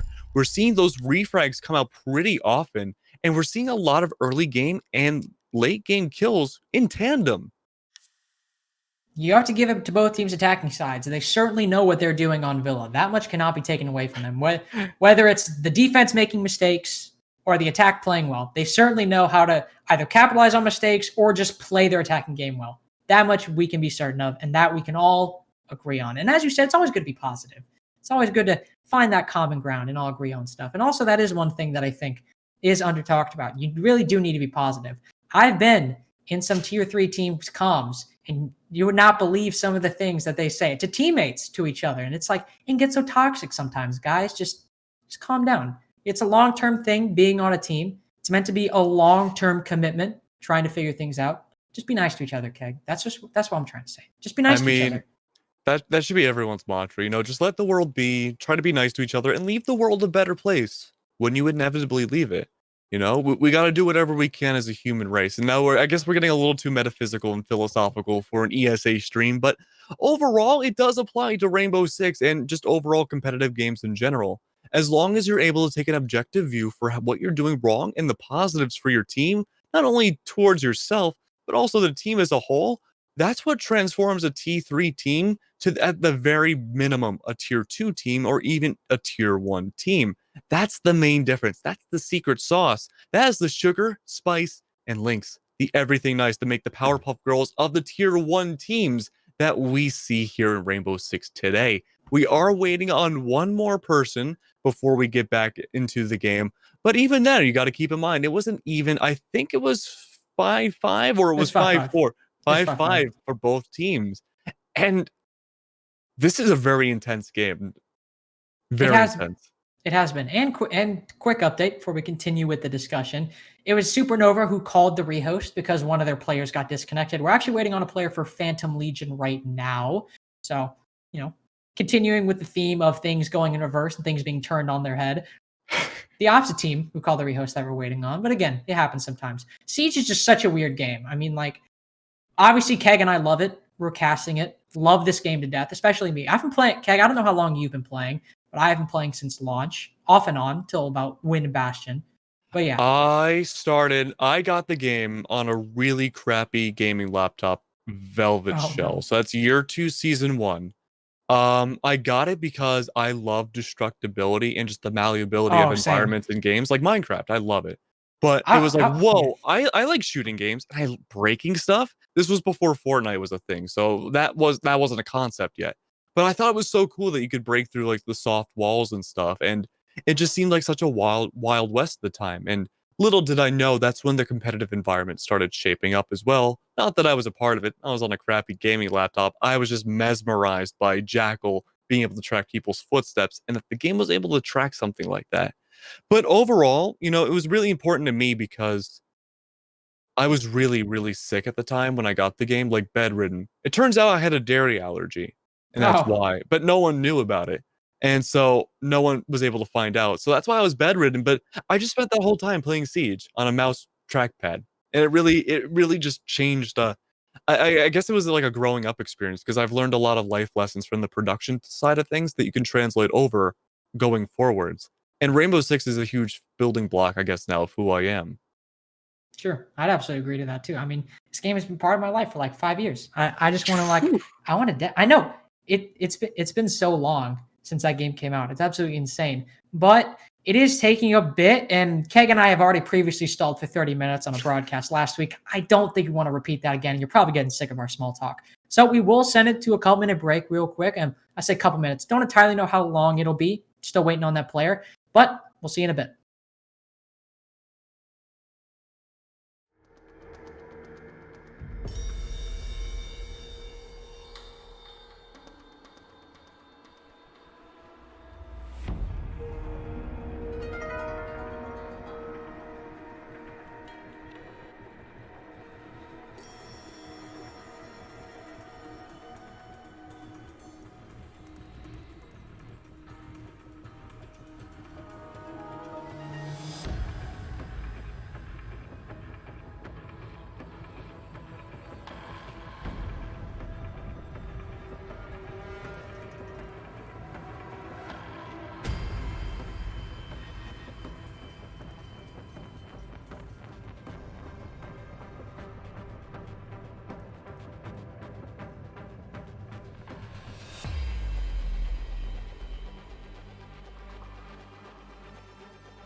All right. Lady. No, we both. We didn't ask. Oh no, we've dropped the ball. We had it for so long. It's like a crystal ball. It's like a vase, pretty much, or a vase if you're weird. And we just dropped it on the floor. But welcome back, ladies and gentlemen. We did have a rehost, Supernova versus Phantom Legion. We got a little metaphysical at the end, or philosophical. I don't really know what metaphysical retrospective. means. Retrospective. We got retrospective and nostalgic. Those are the two words you're looking for right there, Chief. Yeah, nostalgic. It's weird because I'm so used to being super young.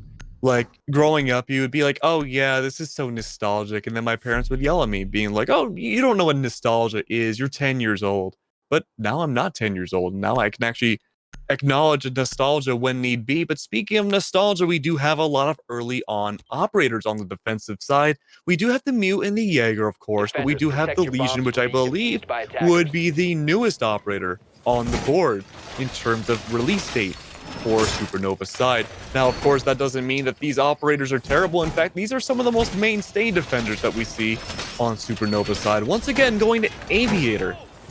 And it's going to be mostly trap operators that we see, or projectile denial. Well, Mai is currently banned, so we do have only the Jaeger, but we have the Bandit as well, which I'm a little curious about, Lynx. I'm as well. You don't often see Bandit that much anymore. Mute and Kayat are your main two hard breach denial operators. But whenever we see a Bandit, it's usually one of two things. Either they attempt the active bandit tricking, which again in and of itself is rare, or kind of similar to how some people pick the IQ for the G8, some people pick bandit for the MP7. We saw that in a matchup last week. I don't exactly remember which one it is, but we saw a Jaeger ban in play. And, oh, actually, I believe it was the Valkyrie matchup. Now thinking about it now. I think it was the Valkyrie matchup. We saw a Jaeger ban, and there was a certain player, again, escaping my mind at the moment, that normally plays Jaeger. They play Bandit for the MP7. Now, I have a feeling Sirius will probably be not doing exactly that, but he does still have 2 Bandit batteries in his pocket, which makes me lean towards the active Bandit tricking route. But again, we'll just have to see as the round progresses. As Keg said, most of the operators are from pretty early on in the game, and there is a reason they are all currently still in the meta. Mute, Jaeger, and Smoke, all respectively, have been pretty active in the meta. Well, 2 of them, being the Smoke and the Jaeger, since the game has been out or really gained competitive success, and the Mute much more recently around that same Mute Mozzie Invite 2020 time when he gained much more prominence. Now that Legion, who we failed to mention earlier and is the most recent addition to the game comparatively, will be the first, well, I guess, defender utility that the attackers will encounter. Trist will get one stuck right in the foot of the Ashe, and he'll pull it out, but that won't stop him from taking 90 control completely, along with JB repelled outside on that window, who I believe is just about... Oh, there's actually 2 of them repelled on that window. Both likely waiting for the call to come in to rotate, but that is a bit risky if one were to just peek out of that main door. Nobody really covering it all that extensively. If somebody were to repel in, it would just be like shooting fish in a barrel at that point. And speaking of shooting fish in a barrel, Flams, he's on a rotate up red stairs, Keg. Is he gonna find any fish, however? He might come up empty-handed after baiting out so much. He's gonna bait out with those bullets, unfortunately not gonna find a whole lot, but it's in fact gonna be serious with that MP7 that does find Man Bun. Here Zofia goes down, but I believe that's gonna be one of the 2 that were formerly repelled on 90 window. 1 minute left on the clock now, and only the real headway that we've seen the attackers make has been opening up parts of Vault Wall. It's not a whole lot enough to really bring back on site. The C4 from the Mute is going to miss, and then the headshot to make up for it. The redemption of the C4. Going to go down and take down Trist. It's going to be Flames, however, pushing up on 90, unaware of the window, it seems, but it doesn't matter because Flames goes down from Buzz anyways. But there we go, JB following up, taking down Nick. It's going to be a man advantage in Supernova's favor. JB is barely alive right now, and that plant needs to go down from them and them only, but a single smoke grenade will take them down completely, but not quite yet. The script is still not that far ahead. I don't want to give it away, but of course it did. It caught up, and that's going to be Supernova winning round 11, going to bring it to match point to their side. Now, Phantom Legion needs to win almost flawlessly, if that makes any sense, to bring it to overtime and then win from there. Now, they are complaining about the servers. Apparently, that rehost was mostly due to a Ubisoft issue. It does happen. It's online, unfortunately. But all things considered, it has been running fairly smoothly so far. But again, Link's Phantom Legion needs to bring it forwards. They need to win this last round. In fact, that was the first defensive round win that we have seen Supernova win in this half. Yeah, so at the very least, we are on pace with that previous 6 rounds that we saw. Only 5, well, I say only 5 attacking rounds were won, and only 1 defensive round was won on the side of, well, the defense. And going into this, it looks like that pattern either A, will repeat itself, in which we will go to overtime, or B, it will not, in which Supernova take the map 7-5. But going off of the attacks previously, Phantom Legion have looked far and away to be the dominant team on this half. Now, of course, that rehost is the great equalizer. It has the ability for a team to shore up all of their mental issues and get back on track, to get right into the round and start getting some more rounds in their favor. And it also serves on the opposite side for Phantom Legion to lose much of that momentum. Already a little bit concerning as they have to use a C4 for a rotate hold, despite the fact that Xandus has 2 impact grenades in his pocket. We'll look past that, though, for the moment. Maybe it's just a miscommunication. Maybe Xandus has some other purposes for it. Not entirely sure, but a C4 going off the board immediately, Keg. That's a bit worrisome. It is a little worrisome. Overall, that C4's already been expelled, and correct me if I'm wrong, that was for the rotate. But again, you're just down to Flams, the last one with that C4. And I mean, it is the Pulse. I'd be a little bit more concerned if the Pulse used it for the rotate. But if it had to be one, I mean, it really should have been the Legion. But, yeah, you know, what do I know? But overall, we are seeing this attack be a little slow. It's looking like it's going to be Study Side, going towards the southern end of the map. And already, they're making a lot of headway, getting themselves into Study Room. And last time we had seen this, we actually had seen a Vigil inside of Study Room contesting very early on to Trist. But it looks like that Vigil is surprisingly absent. But it doesn't matter. That other C4 does prove to be thankful. It's going to be the C4 taking down Trist. And again, Trist is the first one going down. But with that being said, I mean, you do lose down. Well, I mean, it says 0-2 right now, but Triss was putting in a lot of numbers before the rehost. So it is going to be a major loss for Phantom side, but if they can't bring back this number to an even count, we will be going to a map 2. Indeed, we will. But thankfully, since all C4s are off the board, Phantom Legion, they'll have a much easier time and they won't have to watch nearly as closely to where they step. Sure, maybe Xandus, he's going for the impact grenade below strategy because, I don't know, just the fact I'm already a little bit confused at why he didn't use his impacts to make the rotate. Anything could happen at this point. Speaking of anything that could happen, Man Bun, and I believe that's the Jaeger sitting behind the bomb chassis. This gunfight really could go either way. Odds are neither will land the shots necessary. One more playing inside of Astro. And as I say that, it's actually going to be a oh no, not a rotate. It's just a Doc sitting inside a statuary. That'll be the death knell for the Zofia as Flams takes out Buzz in the attack. And Supernova, they're looking much more dominant after this rehost. And they'll take a 2v5 clutch from Giorno and JB. Two players who have been fairly quiet this game in order to bring this back. Flams, he is on 1 HP of health, and the Bandit being taken out will be a start, but it's going to be quickly refragged by Bolts. And now with Giorno, the only one left alive, it's going to take an inhuman effort to try and pull this back. Phantom Legion, they look to be in control for so long, and now it has slipped through their fingers, and it is completely gone. Flams, he's actually going to get killed by a track stinger. Probably the first time we've seen that in a while. So, again, unfortunate, but again, doesn't deny the fact that Giorno still got to kill 3 defenders, and he's now down 1 frag grenade. Still has 1 in his pocket, but he doesn't have anything to really clear those ADSs with. And it'll be the Jaeger, the operator who has those ADSs, to finish him off. And Supernova, after the rehost, they managed to close it 7-5. And hey, that goes to show you, sometimes a rehost is what a team needs in order to win.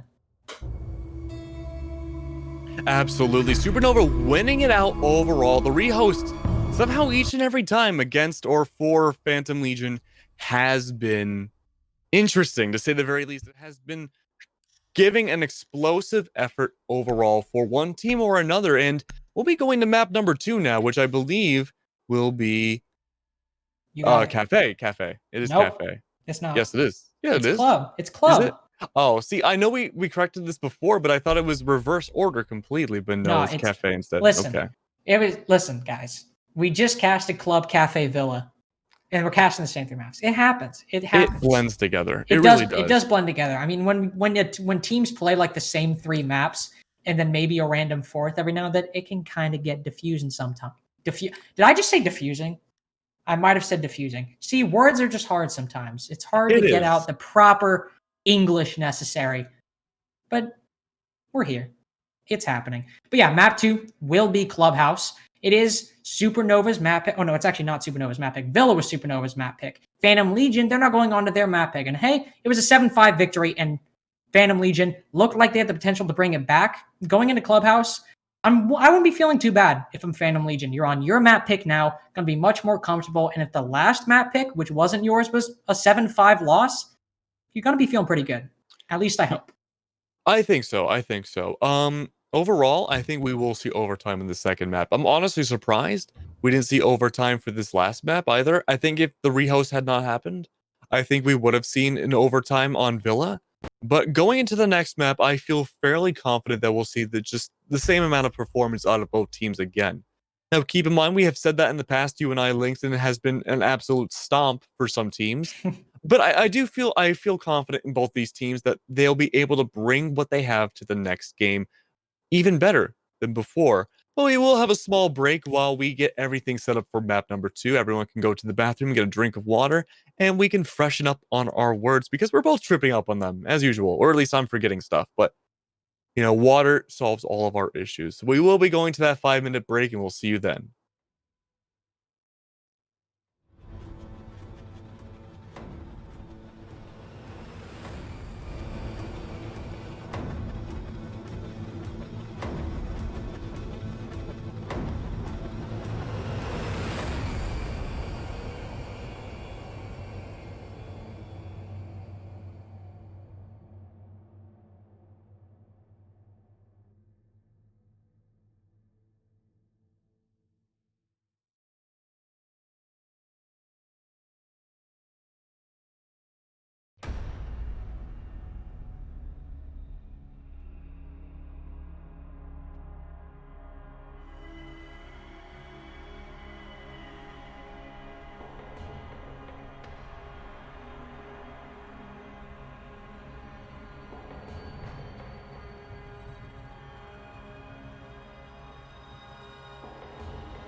We are not tripping over each other's words this time. Hello, No. welcome back, ladies and gentlemen. Supernova versus Phantom Legion. We're getting straight into map number 2. It is going to be Clubhouse once again, to nobody's surprise. Definitely not my surprise. And not mine.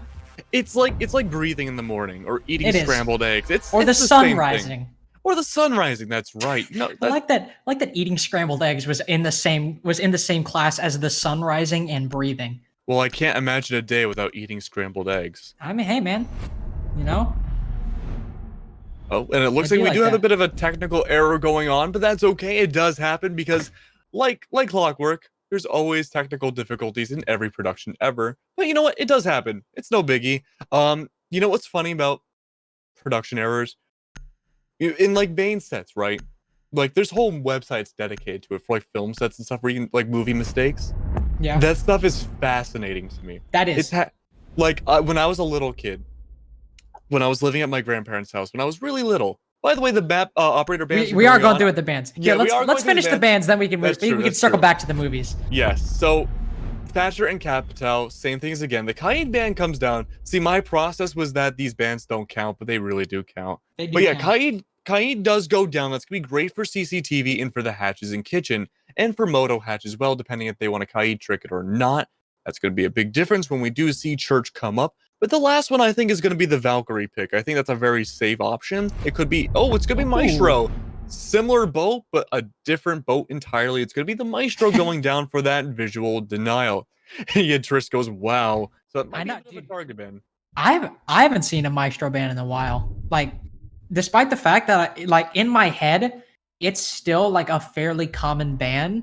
He really hasn't. I've not seen him been banned all that much recently, and I think that might be because on Clubhouse there's more important operators to ban. On Cafe, more important operators to ban. Why am I forgetting maps? Villa, despite the fact it is Maestro's map, more important operators to ban, really. When you've got operators like Echo in the pool, operators like Wamai in the pool, they take a little bit of precedence over Maestro with those evil eyes. He's always think of it like the S tier lists. He's always in that A tier, but there are just some operators that they're in that S tier, and they take more priority. They absolutely do. I wouldn't say Maestro's broken per se. Nah. His Alda's up there. I mean, yeah, it depends. I'm trying to figure out how to phrase this. He's got overpowered aspects to him, but he's not broken. I'm gonna throw a very controversial opinion out there. Mira's in the same boat.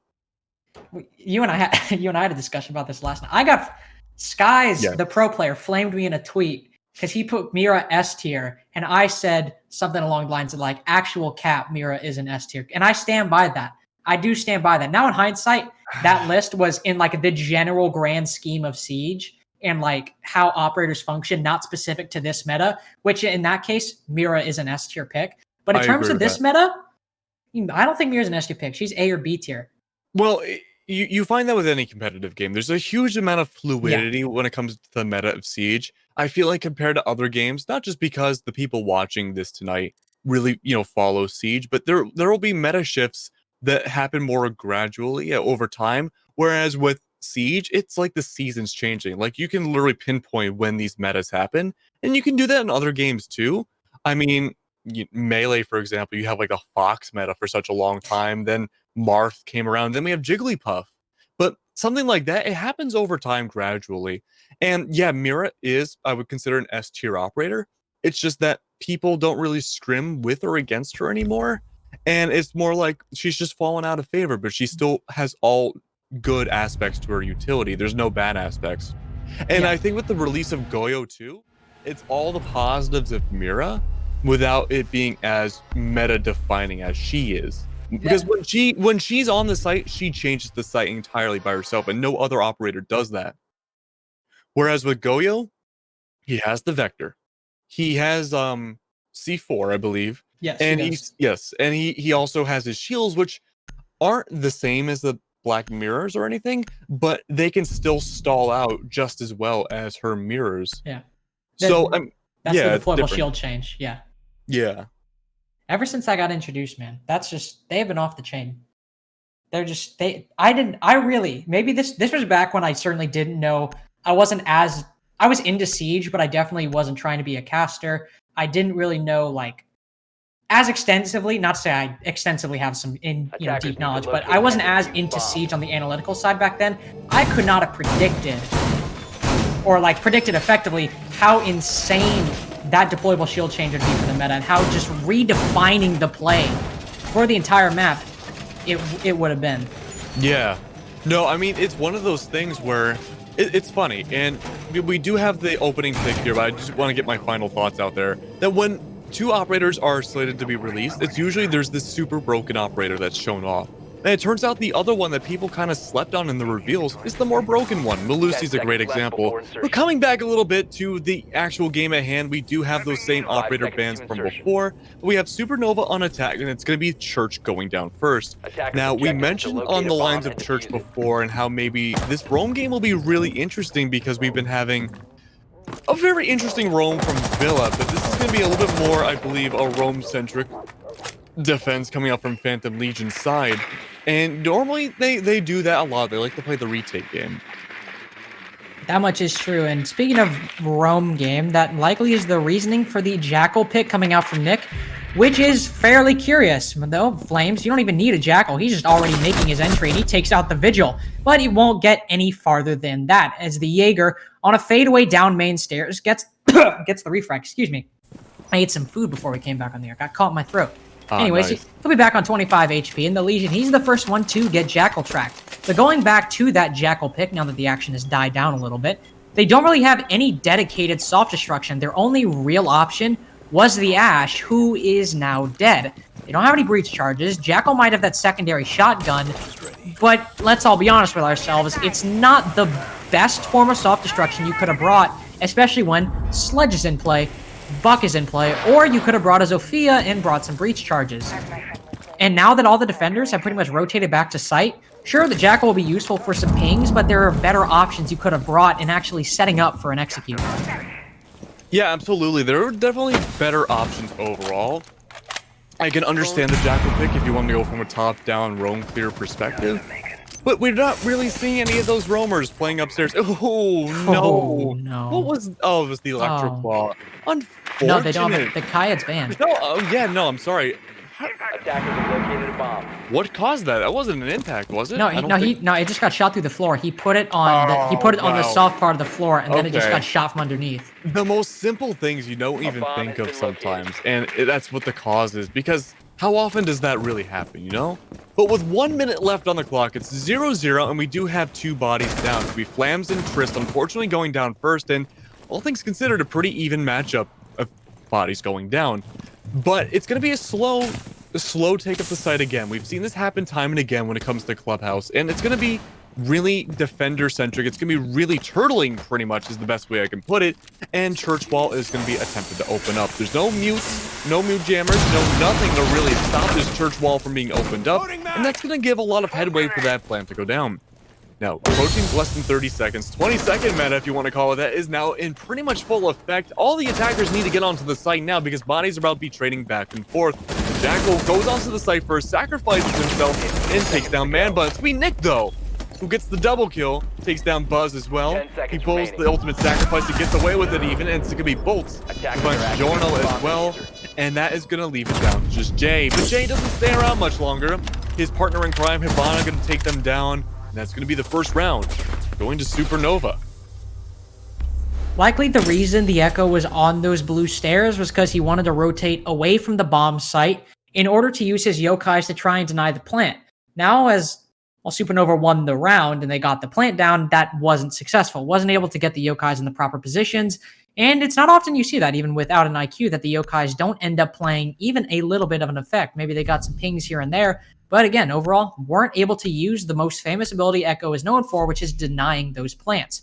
And already, it's Clubhouse, a defender-sided map, not to the same extent Villa is, or at least in my opinion it is, and we already have our very first attacking win, despite the fact, as I said, that they brought that Jackal, which in all reality didn't play too much of an effect. Nick, sure, he got 2 kills, and the C70 is amazing gun, but aside from some pings on the Legion, we didn't really see his utility get used all that much.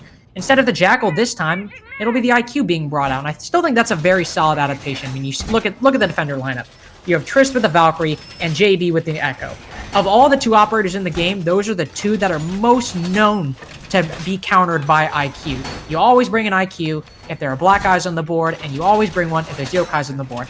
Now there's both, and this is a very solid lineup coming out from Supernova, a good adaptation. I agree, and I think actually both sides have a really good loadout right now in terms of operators. We do have the 2 C4s coming out from Trist and Buzz as well, and we do have the Mute for denying that CCTV wall. It's not the best thing in the world to deny that wall, but I mean, you have the Maverick anyways, it's kind of inevitable.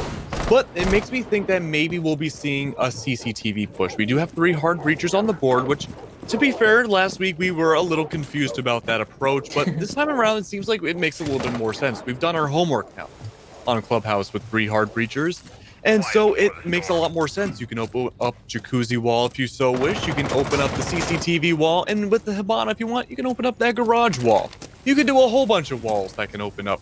And with the IQ and the Ash to boot, it just makes things a lot easier for the attackers to make their way through. Speaking of easy, though, we do see a huge line ripping through that CCTV wall. Nothing really going to come out of it. Maybe able to bait out a C4 for it to miss, but it's going to allow the Thermite to potentially open up the wall for real, for real. Oh, that for a second it looked like he was about to put an extra thermic on, but instead Bolts will continue Maverick tricking. I was a bit curious for a second, slight, decision on whether or not how they should move about it, and instead it'll be the Maverick to finish off his job. Xandus will likely try to open that construction wall just outside of where the IQ is standing right now. There is a mute jammer, so might actually stop the thermite charge from being blown up. It just depends on how far it ends up reaching. And there they go. The plat wall Maverick trick will be completed, but Buzz, he's wise to your tricks attack and he uses the C4 kill. Maverick finished his job, but he'll be taken out before he has much more of an effect. Nick makes sure to respond and move to rebuttal and gets the kill on demand bun the Jaeger. He was playing mostly on the site, so nothing all that crazy. Might have taken a bit of an aggressive gunfight, but either way, he'll be on cams for the defenders for the rest of the round. Minute and 15 seconds left, and with those Hibana pellets, it's mainly going to be a west side push over on that construction side of master bedroom. Likely we'll have someone repelled outside of plat wall to cover the rotate in between garage and cache. But so far, the attack, they're stalling out. They're not getting much headway. And Giorno, he takes out Flams. And Xandus, in that same gunfight, is put down to 1 HP. And he's still outside on that plat wall. He's not repelled. He's holding a bit more aggressive angle, crouched, as you can see. But he's not exactly having the impact that he needs. Toxic Babes will fly out, and they'll also stop the attack's impact. And what do you know? Nix, he's just going to jump in through CC window. He gets 1 kill, and he's not going to try and push his luck anymore. He already picked up the smoke. Those Toxic Babes, they'll be off the board. Oh, and I was just about to mention C4s, but Buzz, he just takes out the remaining 2 attackers, and now it's Xandus left in a 1v3, and with 1 HP, Xandus, it's all but over. Buzz, he's playing close with that shotgun, and the moment the Thermite swings in, which he'll hear, it's over. A shot in the back will be the death knell for Thermite, and Phantom Legion move up 1-1. A really nice 3K coming out from Buzz at the very end. You can definitely tell it was a little bit of a surprise for everybody, both on the giving and receiving end of those kills, that the double kill was not to be expected. But it was really good regardless. And honestly, even without that double kill, I don't think the outcome of the round really would have changed. You had the C4 from the Valkyrie placed underneath you from where the plant typically goes. In fact, either plant site is really soft, so it probably wouldn't have changed unless you're on top of the table. But I digress. You had so many angles watching you at the very end of the round, and it wouldn't have changed. It would be the 1-1 outcome, probably 9 times out of 10. We are returning to Church and Arsenal, however, and this was not an easy sight at all for Phantom Legion. They suffered a lot here. One thing to keep in mind was that maybe their defense just was not ill-equipped for that church wall. They didn't really have anything to deny that wall from opening up. They do have Trist now with the Bandit, which I think is a really good step in the right direction. JB, like you said, was playing off-site and not using the yokais to his advantage to deny the plant either. Again, that could have been another thing as well to really stifle things on their attacking side. But when it comes down to it, both teams are able to win those gunfights fairly well, and it's a matter of who gets that opening pick first and maybe who can snowball it from there. We'll see if the adaptations made by Supernova will be what they need to continue snowballing that round in their favor. 5 seconds left. They're not bringing a sledge, but they are bringing an IQ and a Zofia, both equipped with breach charges. While not a sledge who also has frag grenades, it still will certainly do the job, as there isn't too much soft destruction that is you need to do inside a kitchen. There is quite a bit, but it's enough for 6 breach charges, certainly. They will be missing out on those frag grenades, and they'll only be stuck at 2, being brought by Bolts the Maverick, and continue with their 3 hard breacher lineup. And I still disagree with the triple hard breacher lineup for Church. Gym Bedroom, I certainly understand, and even CC I can understand to an extent. But with Church, how much are you really going to open beyond, say, a hole in dirt tunnel for the Maverick, the hatches, and then that's really about it. It's not all that necessary to open up anything else except maybe beyond Church Wall. Well, here's the thing though, right? Yeah. We did see that thermite exothermic go down the last time we saw Church, and it got shot through the floor. It gives a little bit more flexibility for the hard breachers to get that room of error to go in their favor after maybe one charge doesn't work out. Kai tricking, impact tricking, there's a lot of tricking that can be done against the hard breaches on this site. So I can understand where both sides, your side and the attackers, are coming from, but there's no real easy solution to attack Church. Speaking of Church attacks, it just looks like the IQ and the Zofia are making a duo push down blue, and already it's coming into trouble. JB just eliminates the IQ right off the rip, so no more IQ scanner to try and spot those yokais if a plant comes down. But based on the aggression being brought out by Supernova, that might not be what ends up winning them this round. I say that, but Flams has quickly cut his losses, seeing his teammates' death, and has decided to just rotate all the way back up, hightail it back to stock, and try and go for some more vertical play. And Phantom Legion will continue to be completely unscathed and flawless on the bomb site. Self-destruction will be brought open above that main hall kitchen area. Since the IQ is taken out, you only have the Zofia breach charge to try and open this up. And now you're going to be a bit lacking on self-destruction. You really have to make what you have worth it. And since it's all been used, these are the holes you're stuck with. Thankfully, Kitchen Hatch will be opened, but Sanders is taken down, and JB's going to get another kill. You're now in a 3v5 disadvantage. We got a 2v5 as Trist gets in on the fun and takes out the Hibana. The Echo will be spotted, but the kill can't be finished off, and now Flams and the Echo are both on 25 HP. Supernova, despite they won basement previously, they're on the back foot, and from a very tight angle, Manbun, he pushes it to a 1v5. And Bolts, at this point, diffuser's all the way up there. It's in kitchen. I would just rotate out. Take a tactical timeout. Talk to your team. Talk about what's going on, because you're not going to win this round unless the defense literally starts running at you. Yeah, it's definitely not a great position for Bolts to be in, and the tactical time, it's all you can really do. But you still want to find, I mean, it's almost like some other games. Maybe you can find an exit frag, but yeah, you do somehow find one. But wow, the crossfire, it looks like, yikes. It kind of looks like one of those spy movies where there's a bunch of lasers everywhere. It's like Resident Evil. It's like the scene where the security guard gets cut in half by the lasers. Oh, that's a brutal scene. I saw that when I was way too young to have been able to see that. That really messed me up for a while. But it was a cool scene regardless. It certainly was. We can all agree on that. Absolutely. With Gym and Bedroom, however, though, it looks like the defensive lineup isn't really changing a whole lot. We do see the castle coming out now in place of what I believe was the... I'm not sure who the main anchor was last time. I don't remember. Oh, it was Echo. My bad. It was Echo. Echo. But this time around, I know I got something caught in my throat too. But yeah, we also see the non-3 hard breach attack come out as well, but we do see it more opting towards the soft breach. This does make a lot of sense. You don't have to hard breach nearly as much. On Gym and Bedroom, I mean, there is that always room for error that could work in your favor, but there are the castle walls that you could break open very easily as well, and the castle is indeed what we see yet again. So far, the barricades have gone down on those back stairs. I don't really see these castle barricades really changing a lot from the standard that we're used to. Yeah, I mean, that castle on back stairs, it might waste a bit of time for the attackers, but it's not very often we see someone repel that position. We might see it if somebody is sitting on the main stairs and they try and take them by surprise in order to take them out. But again, it's something that can be easily dealt with, and it could be better used in different positions. I also like the fact that the site you and I both agreed that triple hard breach was the most useful on was Gym and Bedroom, and this is the one time where they replaced their Hibana, the third part of that triple hard breach setup that they brought. They replaced it with a sledge, which is, again, not a bad pick. Sledgehammer, frag grenades, solid guns, no complaints. I just thought it was funny. Flams, he'll open that flat wall. Continuing with that theme of soft destruction, they'll try to make their entry inside of cache. This is something that we didn't see often last series. The roamers playing inside of CCTV cache construction were pretty much left by themselves, and in one particular round, it resulted in a 3v5 clutch where all 3 defenders left alive inside of those specific areas. They ended up clutching the round for their team, and the defense came away with it. So hopefully, it's Supernova. Maybe they didn't watch the previous match, but they at least have some more foresight to deal with those defenders. And while we talk about that, Bolts, he's sticking with what they did previously. Gonna try and get that jacuzzi wall, as all attacking teams do. You always appreciate consistency at the very least. Absolutely, and the consistency can be great, and it could also be a curse. It comes down to that CCTV room as well. That and the Maverick wall and jacuzzi are usually the hardest parts for the attackers to take over. Actually, no, let's back that up a little bit. It can be kind of inverse. The jacuzzi wall can be really difficult for the attackers, and the CCTV wall, I would say, generally is much more difficult for the defenders.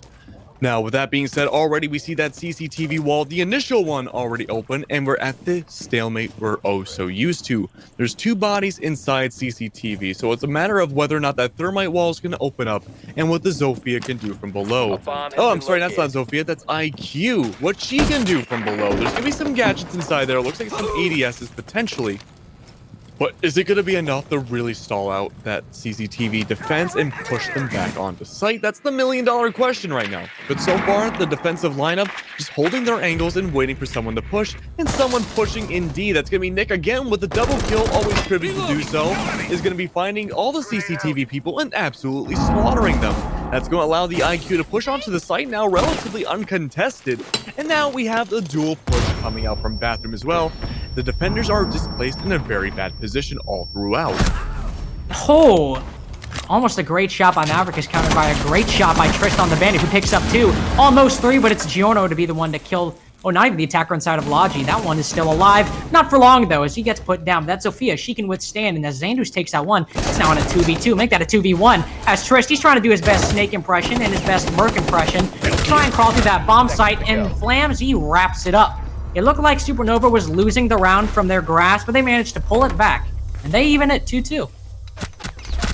Yeah, very nice all throughout. I mean, at first, that jacuzzi wall did take a little while to open up, at least in the perspective of the round.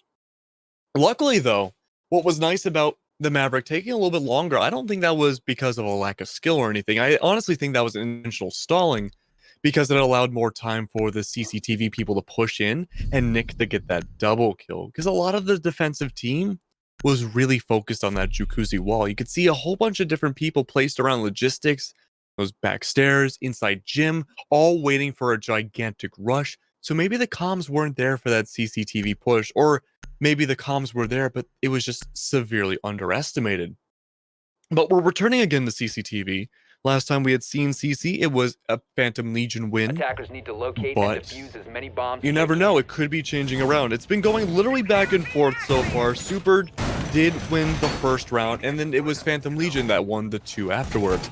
But Supernova have won the round yet again, evening out to 2v2. So it's really on the board right now. Statistically, this is going to be in the favor of Phantom Legion, but riding off the tails of what they did last round, this could go either way. I do think that Supernova needs to push from a different angle. I think maybe even like a logistics push or maybe a much faster construction push would be much more beneficial, because we did see Buzz get a double kill aiming from the east stairs down that hallway through cache and got a double kill. That's not going to happen twice. So you never know. It could change around completely. Not bunching up and pushing through one doorway. Certainly an adaptation that should be made. Something that is being made is an aggressive angle inside of garage. Thankfully, none of the attackers sustained any damage in that. I wouldn't even really call that an engagement. I'd just call that a wild pre-fire through the garage door. But they won't sustain any damage no matter what you call it. But again, going back to the previous rounds and the previous series, one thing we have seen both times is that the attacking team hasn't cleared out garage control. And when you don't do that, odds are the defense is going to end up winning those rounds because they have, well, just more angles being held and more map control than the attackers. There are 2 players currently sitting inside a garage. Valkyrie is getting very aggressive on that garage window. It looked like for a second she might even try to peek it, but thankfully she'll think better of herself and just instead rotate down, going to try and maybe go for a C4 from below, and no, instead, she's just getting so aggressive. She's constantly contemplating whether or not to jump out these respective windows and just keeps rethinking it and rotating back to the bomb site. While she rotates back through garage, look, what do you know, Keg? They're listening. They're in our comms. They're going for that construction push. Currently 3 bodies. The IQ, the Zofia, and the Hibana all pushing over that way. Despite the fact that they have a mute also as well, they didn't even, like give any resistance to opening that CC wall. Thermite just opened it immediately, and Trist, he's gonna go for a run out. He's continuing to try and get this aggressive play. Oh, and the Kali repelling up. Just might be in the view of the Valkyrie, but while I say that, Flams gets taken, takes out Man Bun, and there we go. They're baiting us the entire time, finally gets the kill onto Bolts as Yorno picks up one more onto Nick. It's a 3v4. A 3v4 indeed, and I'm glad the Valkyrie got that run out to succeed. It was definitely a lot of back and forth, and it really seemed like it was not going to work well in their favor, but it did. It ended up working well. Now, the Exothermic's going to try to go off. I believe there's a Mute Jammer on that wall, and that's going to be a bit of an issue, especially, yup, there it is, Mute Jammer on that wall. And so that's going to be up to maybe the Zofia to take it down from underneath. The IQ normally would have, but she's dead. The Lance would have, but that's dead too. And it's going to be Zofia too. That is not in a great position right now. It was the Echo who got the pop shots off onto Zofia, and she gets herself back up.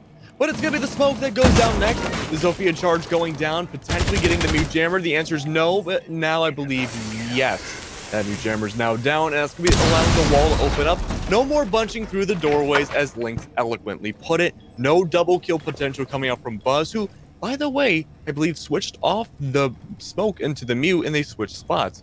I believe. I could be wrong, though. VOD review that. But Buzz does get the C4 kill, as per usual, like 2 rounds ago, doing so the same. The second kill does come out again. I'm feeling like a huge sense of deja vu, and I guess deja vu indeed. No triple kill from Buzz, but still a Phantom Legion win, no matter what. And that's going to be a really interesting round, especially for Trist, who I think had the most interesting plays by playing super aggressively, as in really aggressively. Now, we've seen aggressive plays from both teams, but this was a little out of the ordinary even for them. It certainly was. I mean, he was contemplating running out of every single possible window on that east side of the map. From garage door to blue window, back to garage door, back to the garage window up top. Though the garage window was actually the first one he was contemplating peeking. He really wanted those frags that time, and hey, eventually got it on the garage run out. And also, something that we didn't mention really last time, there's a Kali on the board. Obviously, didn't mention it much last time because she didn't really have all that much of an impact. Might have helped in getting that plat wall open, but in terms of effect beyond that, wasn't really a factor. And now she's being brought on basement. Now they know they can't go CC because they want it, obviously. You know that if they just want a bomb site, they're not going to go back to it because the game physically allows them not to. But they're still deciding to bring this Kali. The Kayat is also banned, so they don't have to worry about Electroclaws on hatches. So overall, Bolt's trying to pick this instead of, say, I don't know, sledge or anything. That works too. The Kali. That's the hill they want to die on. I mean, I'm trying to do like the quick calculations in my head. It's like that meme of the lady with all the math going around. There has to be a reason why you want to bring out the Kali. I can understand using the SPS as your secondary for the most part, probably for the primary attack. I guess it would make sense if you want to rush down either CCTV or opening up stuff very quickly like that barricade. But my best guess is maybe bringing Kali down the front stairs near kitchen and just having her hold a prone angle for the rotate. That's really my best guess.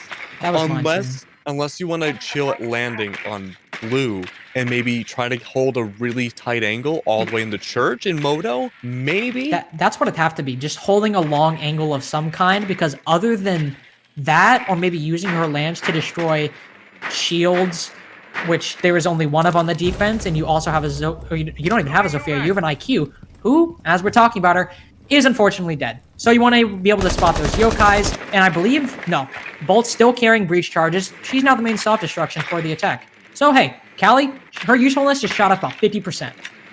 Well, that's very good. I mean, it's always good to feel useful. But speaking of feeling useful, it's going to be the Kali kill. Let's go, boys. Let's go. Pick on the Trist. Beautiful work. It's going to be a sniper heaven. And it looks like that gets denied. The Exothermic getting denied again, I believe. Shot through once more. it does happen, but wow, I really wish we got to see what angle that came down from. But from what we can tell, it took around roughly 3 to 5 shots for that bandit to go down as well. Moto hatch is open, and Callie is still upstairs, so I'm not really sure where that whole bandit engagement went down, but very nice overall. Proving us wrong completely. A minute 25 left on the clock, and no one is down on the main actual bomb site.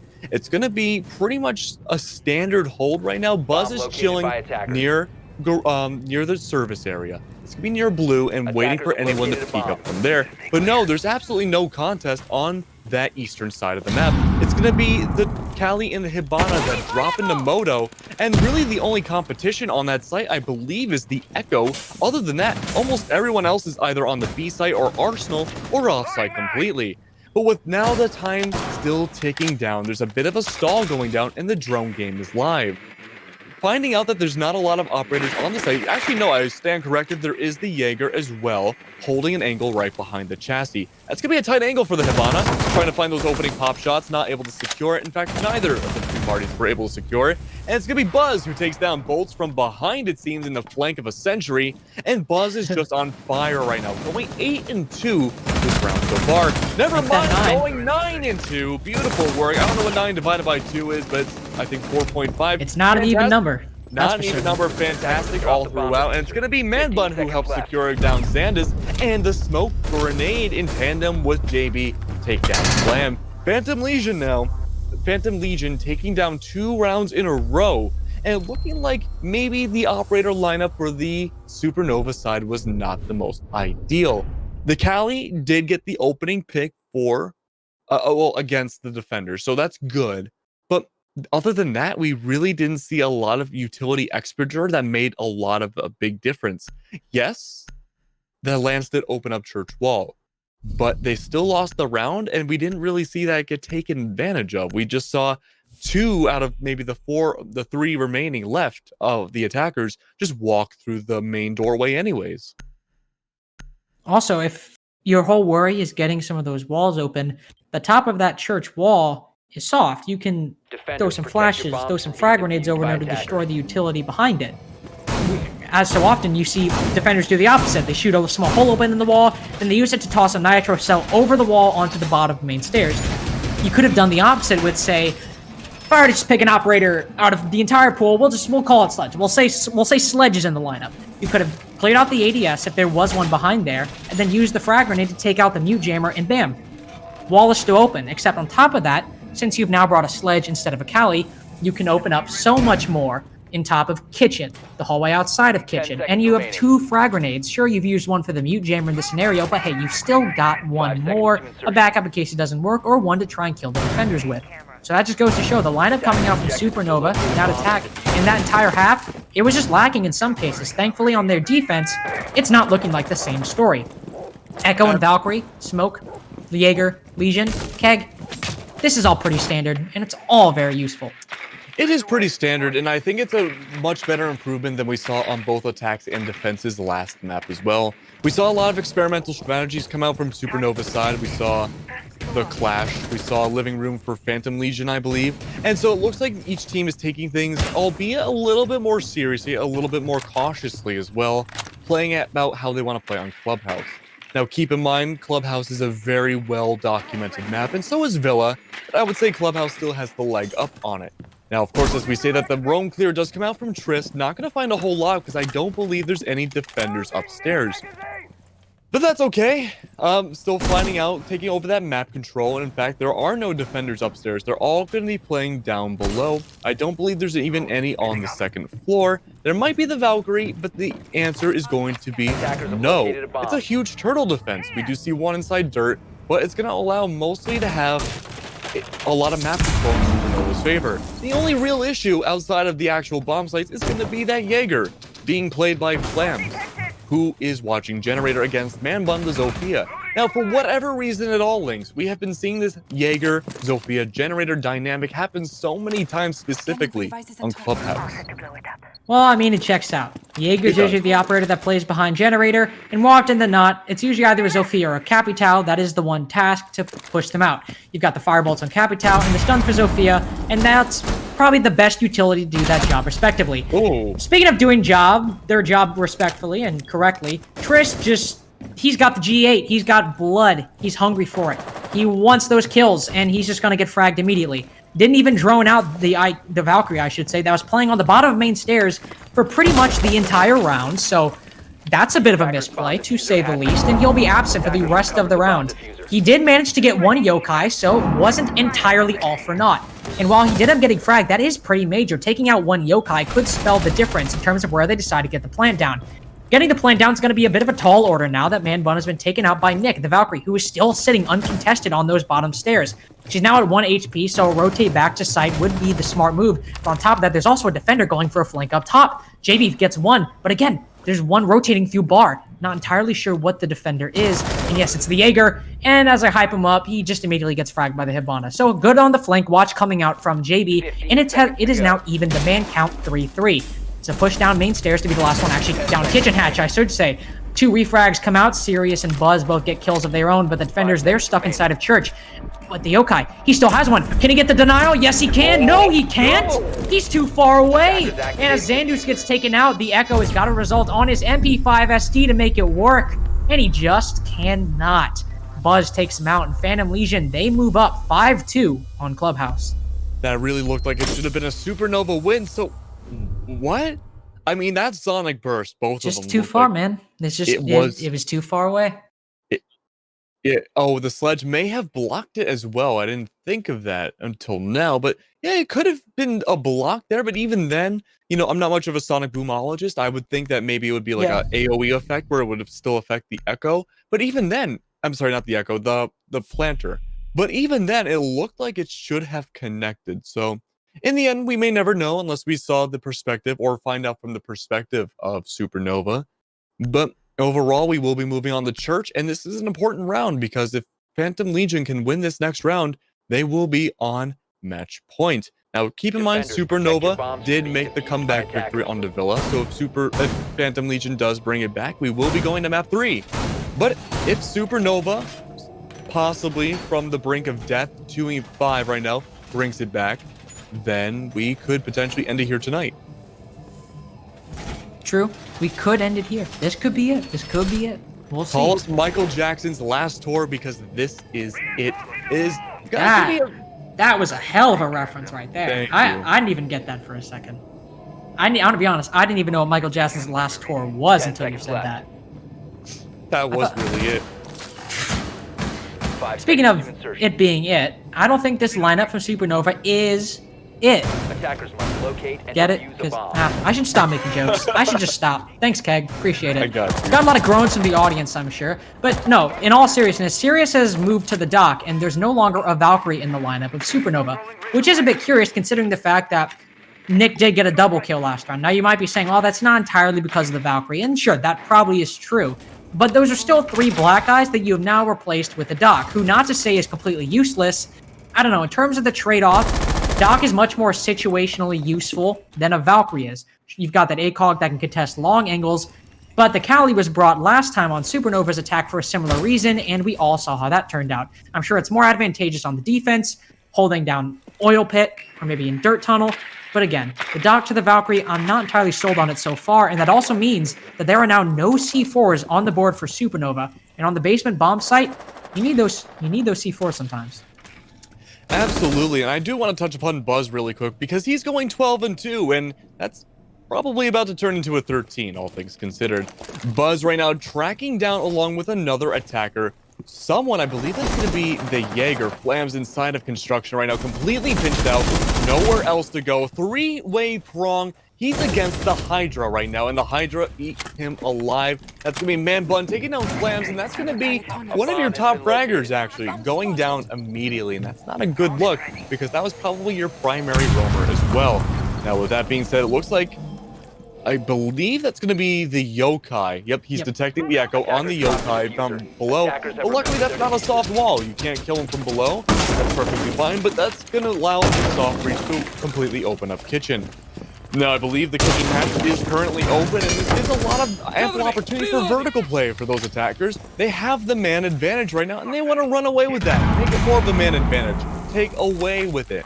But Supernova right now needs to play it really cautiously, and that's what we're seeing right now. We do see a little bit of a pixel footprint coming up from behind the generators, and that's going to be, I believe, the smoke pick from behind generators. But with 48 seconds left on the clock, it's becoming a really... Oh, no, it's the dock. Okay. Interesting. Not expected, but it happens.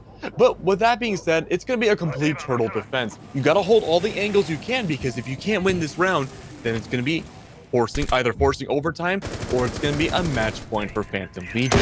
28 seconds left now, Lynx. It's counting down so quick. The frag grenades go down. Jorno takes down Nick. It's going to be a huge man advantage right now. Bullets going left and right. Triss takes down Sirius, and it's a 1v5. Triss with that double kill, and Bolt is the last one inside dirt. He takes down one, but unable to find the other in time. Buzz, 14-2, bringing it to match point over Supernova. He's 14-2 with L85 Hollow. You got to give the man that. Going with that unconventional loadout choice, clearly working out for him. Phantom Legion, this is their map pick, and they're up 6-2, clearly demonstrating, or at least attempting to demonstrate so far. That last match was a fluke. That it was 7-5, and they brought it close, and they are trying to be like, hey, we brought it close on their map pick, we're going to dominate on ours. And that's exactly what they have been doing so far.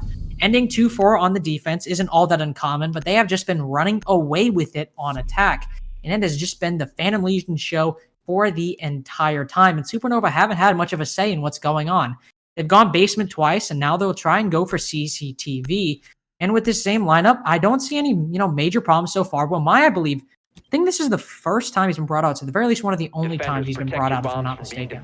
Yes, I don't think he's been brought out for any of the other CCTV defenses before, but I'm glad you mentioned that, because we haven't seen Supernova win any rounds on the second half. In fact, the only 2 rounds they have won this entire game were 2 Church defenses, and they have just lost their... 2 Church attacks. But they haven't won any defenses on Church at all, and they've gone it twice in a row now, and it didn't work out. This is their last-ditch attempt to bring it back. This is going to be CCTV, a site they haven't ran yet against Phantom Legion. They don't know exactly how Phantom is going to play against you. I mean, they can have an idea, but they don't know exactly how. Now, the Wamai could be a game changer here. We do see the discs coming down from Garage, and there is sometimes some utility that goes down from there, maybe usually trying to take down whoever's playing into Rafters, or trying to blind out to get a position onto Rafters. But overall, the discs won't be really... I mean, it could make a difference, but I'm not entirely sold. It certainly will waste a bunch of time for the attackers, but look at what's on the board right now for Supernova. You got Jaeger's ADSs and the Magnets. But look at the attackers. You have 3 flashbangs in total. And then you also have Zophia's concussion lifelines. But you don't have an Ash, who has flashbangs and breach charges. But you have taken down the Bandit, so that is certainly good. Man Bun on that flat wall repel will take him out, and that's a C4 taken off the board. But again, going back to those Wamais and those Jaegers, the attackers just physically don't have enough utility to deal with everything that the defense is bringing. Meaning that the odds of those frag grenades being brought by Buzz and Jorno getting caught are incredibly high if they're not careful and they don't clear out those utility ahead of time, or if they just don't get plain lucky with how they throw their frag grenades. Thankfully, again, man advantage in the favor of the attack means they won't have to worry about that as much, but again, it's still something that they have to worry about and something that might come to bite them later on. Absolutely. With Flams already going down and Man Bun taking down Sirius as well. That's a double kill for him so far, and it's going to be Nick finding the first kill onto Jorno. That's going to be 1 down for Phantom Legion, but Maverick already did his job. Maverick tricked the walls, and it's going to be the Sledge going down next. Man Bun, however, claps back and takes down Nick. It's down to Xandus and Bolts, last 2 left alive.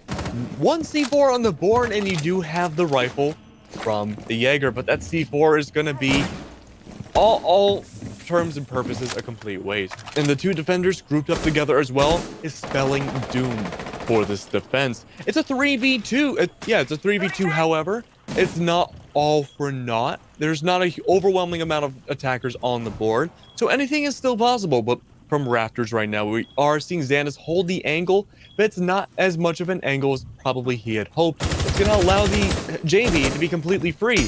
It's in the rotate around, it's going to go down as well, and Xandus does find JB after all, and the plant is trying to be found, but no! It's going to be Phantom Legion, who win the set 2-0 against... Oh, no, never mind. I was wrong. Supernova did win the first map. I was wrong. Supernova won map number 1. Phantom Legion won map number 2. I don't know why I had it in my brain that Phantom Legion won the first map. Maybe it's because they played so well this second map. But we'll be going to map number 3 very shortly. But wow, Lynx, what a fantastic comeback overall. Yeah, it was a solid, but it was a dominant performance from Phantom Legion the entire time. I mean, there's nothing else to say. Nothing else to say, really. They just looked in control of that game in its entirety, whether they were on defense, whether they were on attack. They didn't drop a single round on their attacking half. And given the fact that it's their map pick, you know what? That makes sense. That checks out. But that will mean, since they won that map, and as you said, we will be going to a map 3, which, drumroll, Keg, what is it? Oh, it's theme park. Duh. Oh, yeah, it's theme park. Well, Yeah, actually, it's yacht. It's yacht. It is yacht. It is yacht. We are going to yacht for the final map. No, it's cafe. No real surprise there. I mean, you know, hey, at least we got Villa in there to differentiate, but that means we will have casted Club twice today and Cafe twice today. Well, we'll be casting for the second time. But yep, we will go for a little bit of a break, I believe. Just a couple minutes to get everything set up and give everybody a bit of a rest in between games. But until then, you should get rested too. See you map 3.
Welcome back. We told you it'd be a bit, and it was. We try not to lie here, so continuing that streak pretty solid. As I said earlier, we're going to map 3, Cafe. It's 1-1 currently between Supernova, who took their first map pick, Villa, 7-5, and Phantom, who took the second map pick, Club, 7-2. So needless to say, that second map was a little bit more dominant. But again, it's still me, Lynx, and it's still... Your name, Keg, you still here? You still vibing? A little bit. Okay, just wanted to check. Mentally, but not physically. That's true, dude. I'm hot right now. I'm really hot. I have a fan going, but despite that, shut up. I know what you're implying there. I know what you're trying to go with that. I'm not so easily tempted. I mean, it's worth a shot. Yeah, you know, you got always miss 100% of the shots you don't take. And I believe is that the Office joke, like Wayne Gretzky, Michael Scott? Yeah. I don't know. No, is it Wayne? I thought it was Michael Jordan. It might have been Michael Jordan. I don't know. Either way, gonna be getting into the match real quick. Thought we'd have to stall for longer, but hey, we didn't have to, and we appreciate that. As I said, Cafe, it's gonna be the third map. Phantom Legion starting on the defense, and Supernova, they're gonna have the unfortunate task of starting on the attack. But what time is it, Keg? What time is it? Time for you to get a watch? Alright, I'm leaving. We're done here. Cast is over. Oh. Yeah, but right now it's banning operators time. Supernova's already off to a huge disadvantage. We have really seen a lot of defender-centric cafes today, and pretty much lately. But of course, the first one to go down is going to be Thatcher, to no surprise. And it's been a 100% first ban rate for Thatcher tonight. Every single map so far. First one always going down is going to be Thatcher, but Buck going down next. Okay, interesting. And now it's funny because you remarked in the last set that we had that we don't see Buck too often when it comes to Cafe. No, that was for Villa. No, it was for Cafe too. It was just it was in general. We don't see Buck that often anymore. Mira being banned, not all that surprising, especially for Cafe, but the Buck ban. Yeah, that's really interesting. That is so strange. I understand it completely. And the Wamai going down, also understandable. The Buck ban, I can understand it completely. If this is going to go the way I think it does, we're going to see a lot of reading room. We're going to see a lot of kitchen. And maybe we'll see bar. I think bar might actually turn into a tertiary site. No, but no, it's going to go first, actually. Well, that's the thing, is because like you mainly use Buck on Cafe, well, you mainly use Buck in general for getting below. So the main site that'd be useful would be Bar Cocktail. That's true, but my line of thinking was that it'd be great for vertical plays on the kitchen, True. or for Bar and Cocktail getting the vertical plays on the reading room. Because both of those sites rely heavily on vertical play, and you don't really see that as much on Bar and Cocktail. But if you go from the bottom up, absolutely, you're completely right. It's just that the way currently people attack Cafe or attack Bar, we don't really see that. However, to add a little pinpoint to that is that Wamai is banned, so we won't be having the pixel angle unless the Jaeger does so. So then yes, maybe that bug ban was a really 400 IQ move, and I didn't think of that until now. When it comes to banning operators, Siege is literally a chess game. It really is.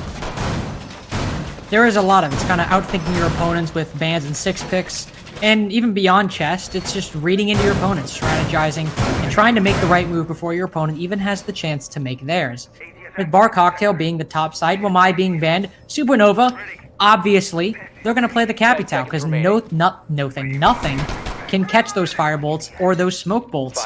And since Wamai's off the board, odds are we won't be seeing anybody play Pixel, combined with the fact that there's no deployable shield on the board. Instead, what do you know?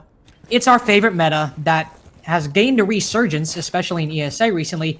It's the Mute Mozzie combo, taking that place of the Wamai Jaeger combo, and likely the reason why we're not seeing much play on Pixel specifically. No, I think you're completely right.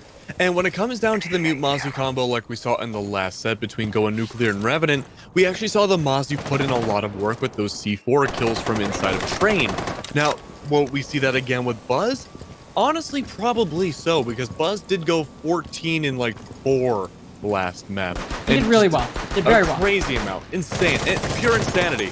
And it looks like we are going to be seeing a top-down attack again from Supernova's side. It's a bit of a stall out right now, actually. No one's really going for the hatch. It looks like, for the most part, it might actually... Well, yeah, there are some on the roof, but it looks like there's a little bit more of a focus than usual going on the sides of the cafe itself. As in, dining room, as in those middle floor windows, looking Bomb for located by potential attackers. roamers that might be trying to make their way through, rotating around. But it's gonna be Buzz finding that opening kill onto Nick. It's gonna be the Ash who actually probably did try to find Buzz, but gets the rotate or I guess the reverse peek instead. But that C4 is still live, and that's gonna be paramount, absolutely paramount to this cigar push right now. Now, keep in mind, Mozzie's on the board. They have drones that could be potentially hiding inside of Cigar. We don't really know for a while, but it could be a huge blunder depending on how this goes next. It could be a huge blunder, and as you just heard, that C4 get ripped and will likely be blown up at any point, but he's playing it safe. He's not trying to blow his load too early, so to speak, and he's waiting. Oh no, he still has it in pocket. I think he just ripped it, and then he didn't actually blow it up. He put it back in his pocket, so again, still playing it safe, trying to wait for the exact right moment to let it go. The Capitao, who I initially thought would be repelled on that west side, since nobody's playing Pixel, he's moved all the way up to the skylight, waiting in these final 45 seconds for the call to come in and to let those firebolts and smoke bolts rain down onto that third floor site. Supernova still at the disadvantage with a man down. But as you can see with those smoke bolts, they've covered off that cocktail side, but it won't stop Trish from getting the kill onto Xandus. He was the one with the diffuser, but Flams, he'll pick it up in response. And a very not smart peek coming out from Trish. They'll get punished by Sirius, and it continues with Giorno taking out Flams. The defense are looking so strong in these final seconds, and the attack just don't have the answer on how to respond. Sirius and Bolts, they're the only ones left. No frag grenades on the board, means that you won't be able to push Giorno out of bathroom, and he'll take advantage of that, taking out the Nomad, and it's just the Capitao left. He'll pick up one, but he's only got 5 seconds to pick up 3 more, and that ain't mathematically possible, my friends, because Phantom Legion, they know that too, and they pick up that first round on the defense. Yeah, that was a really interesting attack towards the very end. I mean, it seemed like it was going decently in the beginning up until when Buzz got that opening pick. And Nick definitely was not expected to be taken down so early. But overall, Phantom Legion just held their angles. They didn't really aggress too much unless they needed to. And they let Supernova take the angles first. They let them approach. And it worked out well. It worked out fantastically. In fact, they won the round. And without even losing too many bodies in the process of doing so.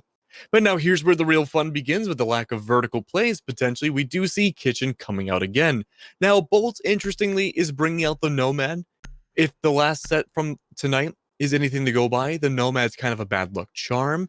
The Gridlock has been a lot more successful when it comes to the counter flank plays from before, whereas the Nomad air jabs we haven't really seen be effective at all tonight. I can't think of any times really the air jabs went off at all, and I certainly cannot think of when the air jabs connected into a kill one way or another tonight either. The only one does come to mind, and it was Villa.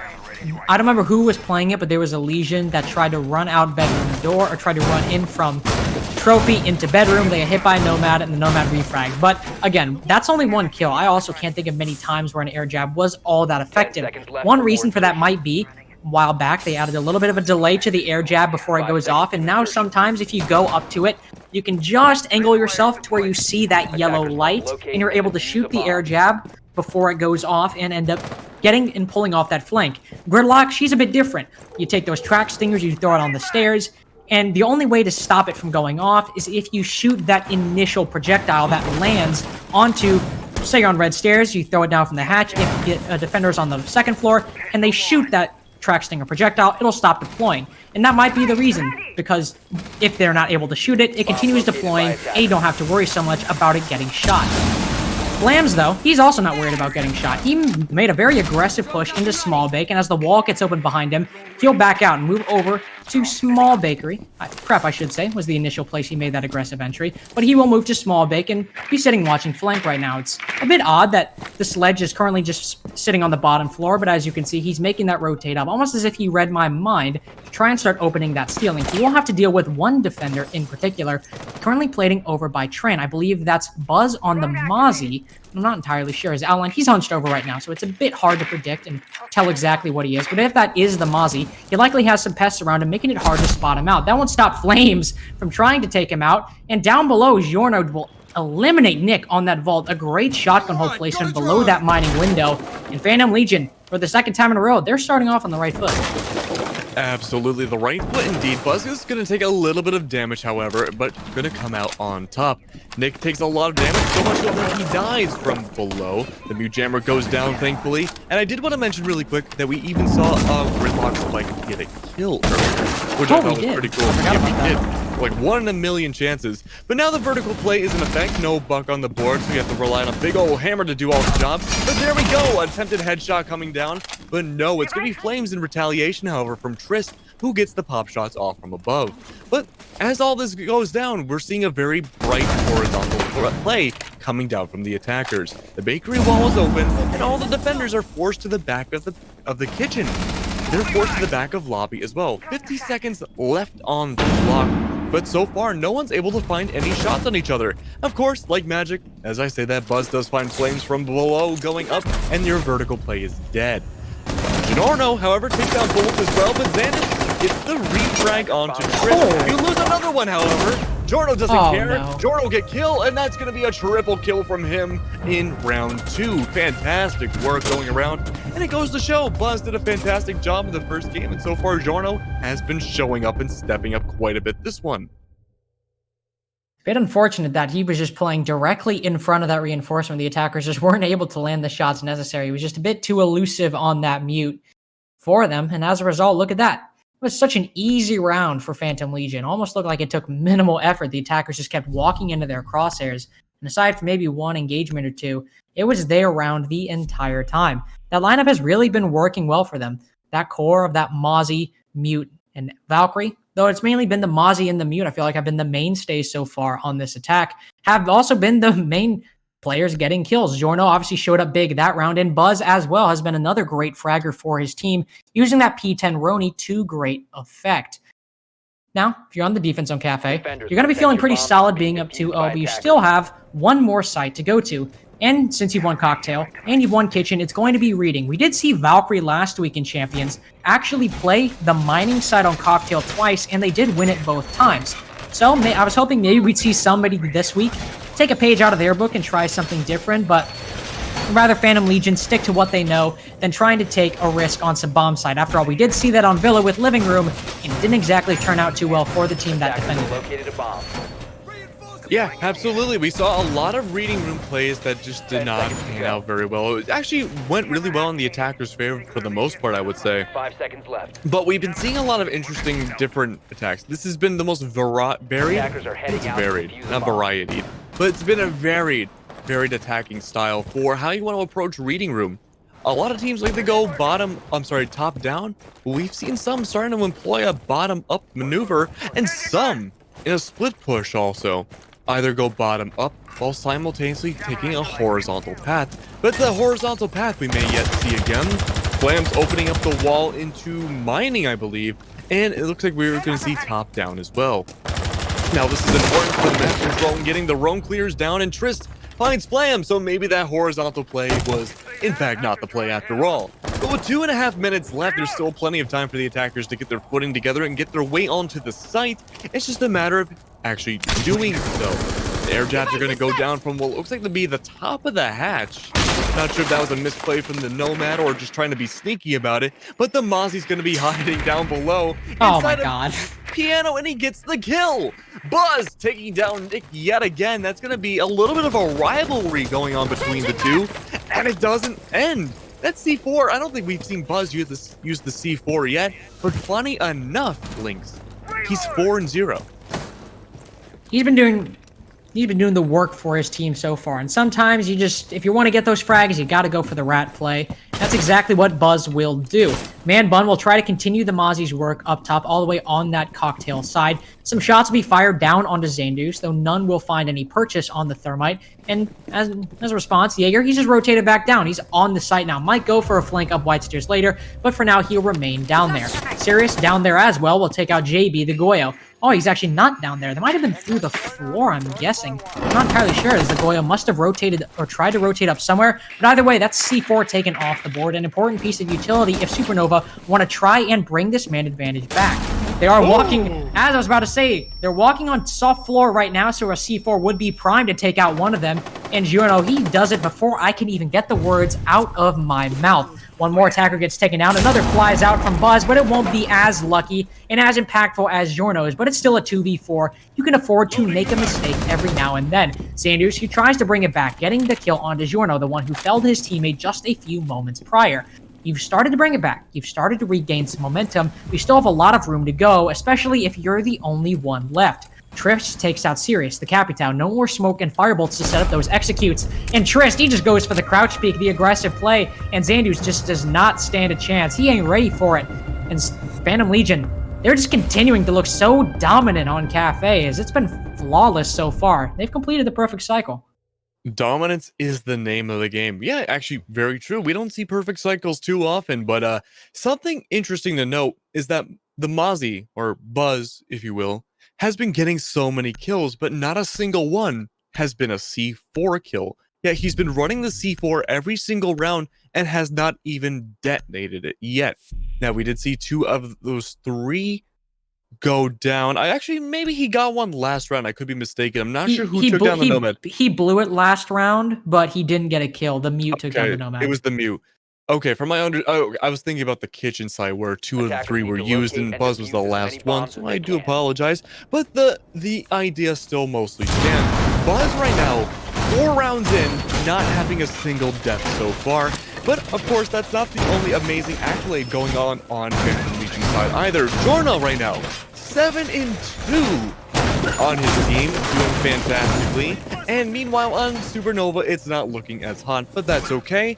The attacking side for Cafe can be notoriously extremely hard. And we're returning back to Bar once more. No pixel angle again this time. Buzz, I believe, going to be playing down below into mining and train once more. And we're going to see pretty much the same exact defender lineup, except having a little bit more anchor power this time with JB on the Maestro and Trist on the Kaid. I mean, you don't really need it all that much. It's going to be extremely hard to hold that pixel angle, especially with a Capital on the board. Odds are, if you were to devote a shield there and devote a body there, he would get flamed pretty much immediately with that Pomai off the board. So it's a smart adaptation, and again, you don't really need it. Sure, it's pretty much free cigar control unless you have someone playing a long angle that has a view through that bar wall into Christmas. But just have Giorno play inside a bathroom with that shotgun and have Buzz or somebody play with a C4 from below, and that does the job just as well. Might take a bit more skill, might take a bit more finesse, but it does work just as fine. It is, as Keg said, pretty much the same lineup. No variations being made. And since nobody is contesting that pixel angle, Nyx and Flams will just immediately repel right into Cigar. One thing they might not have anticipated, there's somebody playing on red stairs right now. Not sure who it is, but Trist, he gets the first kill onto Flams, the Zofia. And yes, it was Trist playing on those red stairs. So going undroned, clearly a misplay by the attacking team. And he'll go unpunished, rotate back down, anticipating or waiting for another opportunity to strike from the shadows. The Zofia being off the board means no more destructive lifelines to take out those Maestros. And with an Ash off the board, you can only rely on the 2 frag grenades brought by Nick in order to make that work. Have to burn plenty of ADSs to get there, and it's going to be extremely hard, especially since you have to devote frags. You're going to have to devote them to either Bathroom or you're going to have to devote them to Evil Eyes, and you have to choose one or the other, and depending on which one they choose, the other one will likely be the death of them. Very true, well put, very poetic. Now, we did see one C4 go off, I believe, from Tris, and that's not going to connect whatsoever, but we do have 2 more C4s on the board. 1:10 left. You lose down on a lot of your fragging potential on that Zofia, but it looks like that's not the least of your troubles. Man Bun takes down Nick as well. Your sledge is gone. The soft breach not 100% necessary, but you know what is necessary? Your team is necessary, and you can't even find one, missing all the shots, swerving around like Neo in the Matrix. It's going to be Phantom Legion taking another round, and Trist helping secure a flawless win on Phantom Legion's side. Overall, Lynx, that's a very bad sign.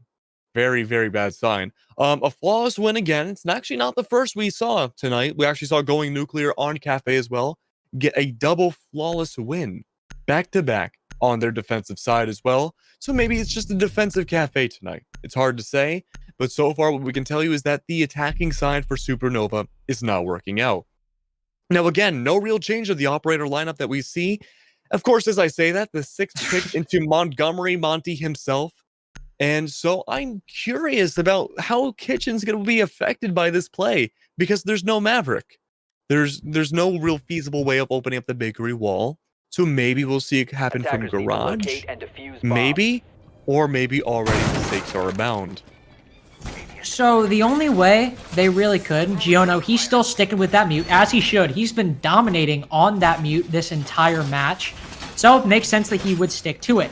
But the only way they'll be able to destroy it is if they either get a frag grenade over that wall, which, again, I'm not entirely sure how feasible that is, or if they go from above. But as you said, they brought that Montaigne. They brought that Montaigne, and they've also brought the Nomad in place of, say, a Sledge or anybody with breach charges, meaning that the only thing they could use are the Ash charges or just shooting a hole in the floor to try and destroy it from above. Meaning that, as you said, likely not going to be a lot of vertical play going into this. Going to be mainly horizontal, coming from either bakery or from garage. And honestly, with a Montaigne, either are viable pushes. My guess is we'll see it from bakery, and since he's walking towards it incredibly slowly right now, that's what I put my money on. I'm very concerned about this attack. Yeah, me too. Yeah, it's hard to not sugarcoat it, ladies and gentlemen. The Monty pick. Well, Monty's going in by himself. Okay. Oh my god, he literally didn't even drone out the corner. I'm speechless. Ladies. That's wild, dude. That was wild. Chris was literally just sitting in that corner, and he just... Yeah, I saw the highlight in the corner. I thought I was making stuff up in my brain, but no, you didn't drone out the corner. You went in by yourself. No refrag potential with the Monty going down. So it's one of those things where you would have to ask the team. You need to be in the scenario to see what the comms are like, because I think as casters and probably as an audience, we were truly perplexed by that Monty play. But with 2 minutes left, the game still go on, and everyone on Phantom Legion is still alive.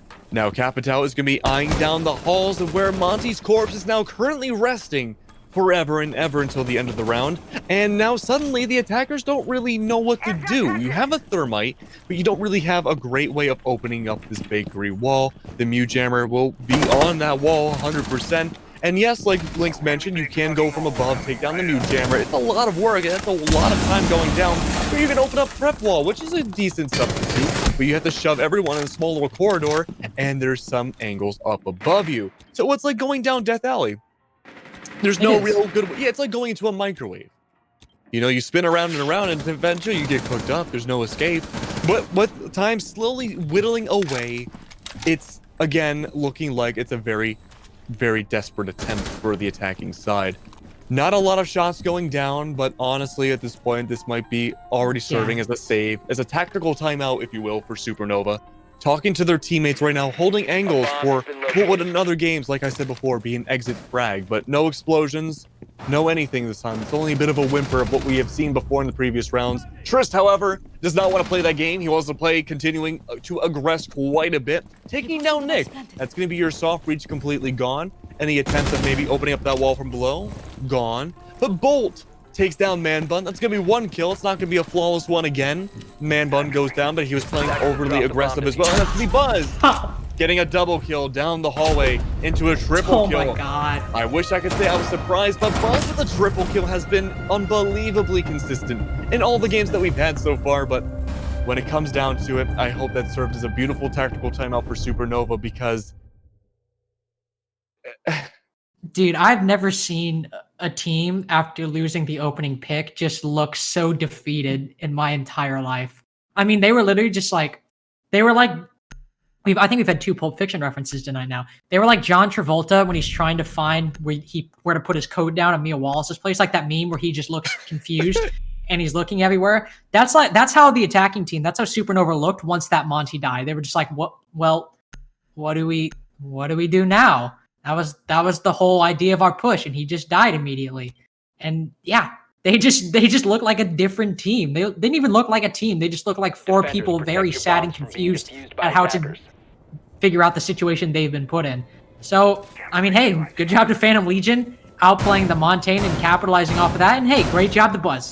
Great triple kill. Peach and Roni doesn't have a lot of ammo, so it's actually impressive that he got all those kills in like a mag and a half. And Phantom Legion, they're in a great spot to probably move this 6-0 if I were to guess. Now, something interesting to note is that Buzz still has not died yet. He has not.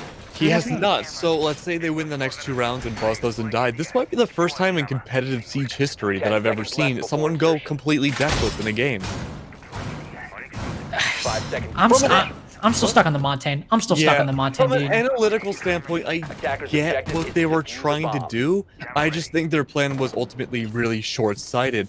And if they had the Maverick, this would be a completely different story. But It really would have. It would have. They didn't bring the Maverick, and I really feel like either it was not a group decision to make, and instead Flames maybe just went for the Monty himself, just whatever, or it was just not well thought out. But Buzz right now, the man of the hour, taking a heap and a load of damage. This take down a lot of damage on Flames himself, but at the cost of most of his life.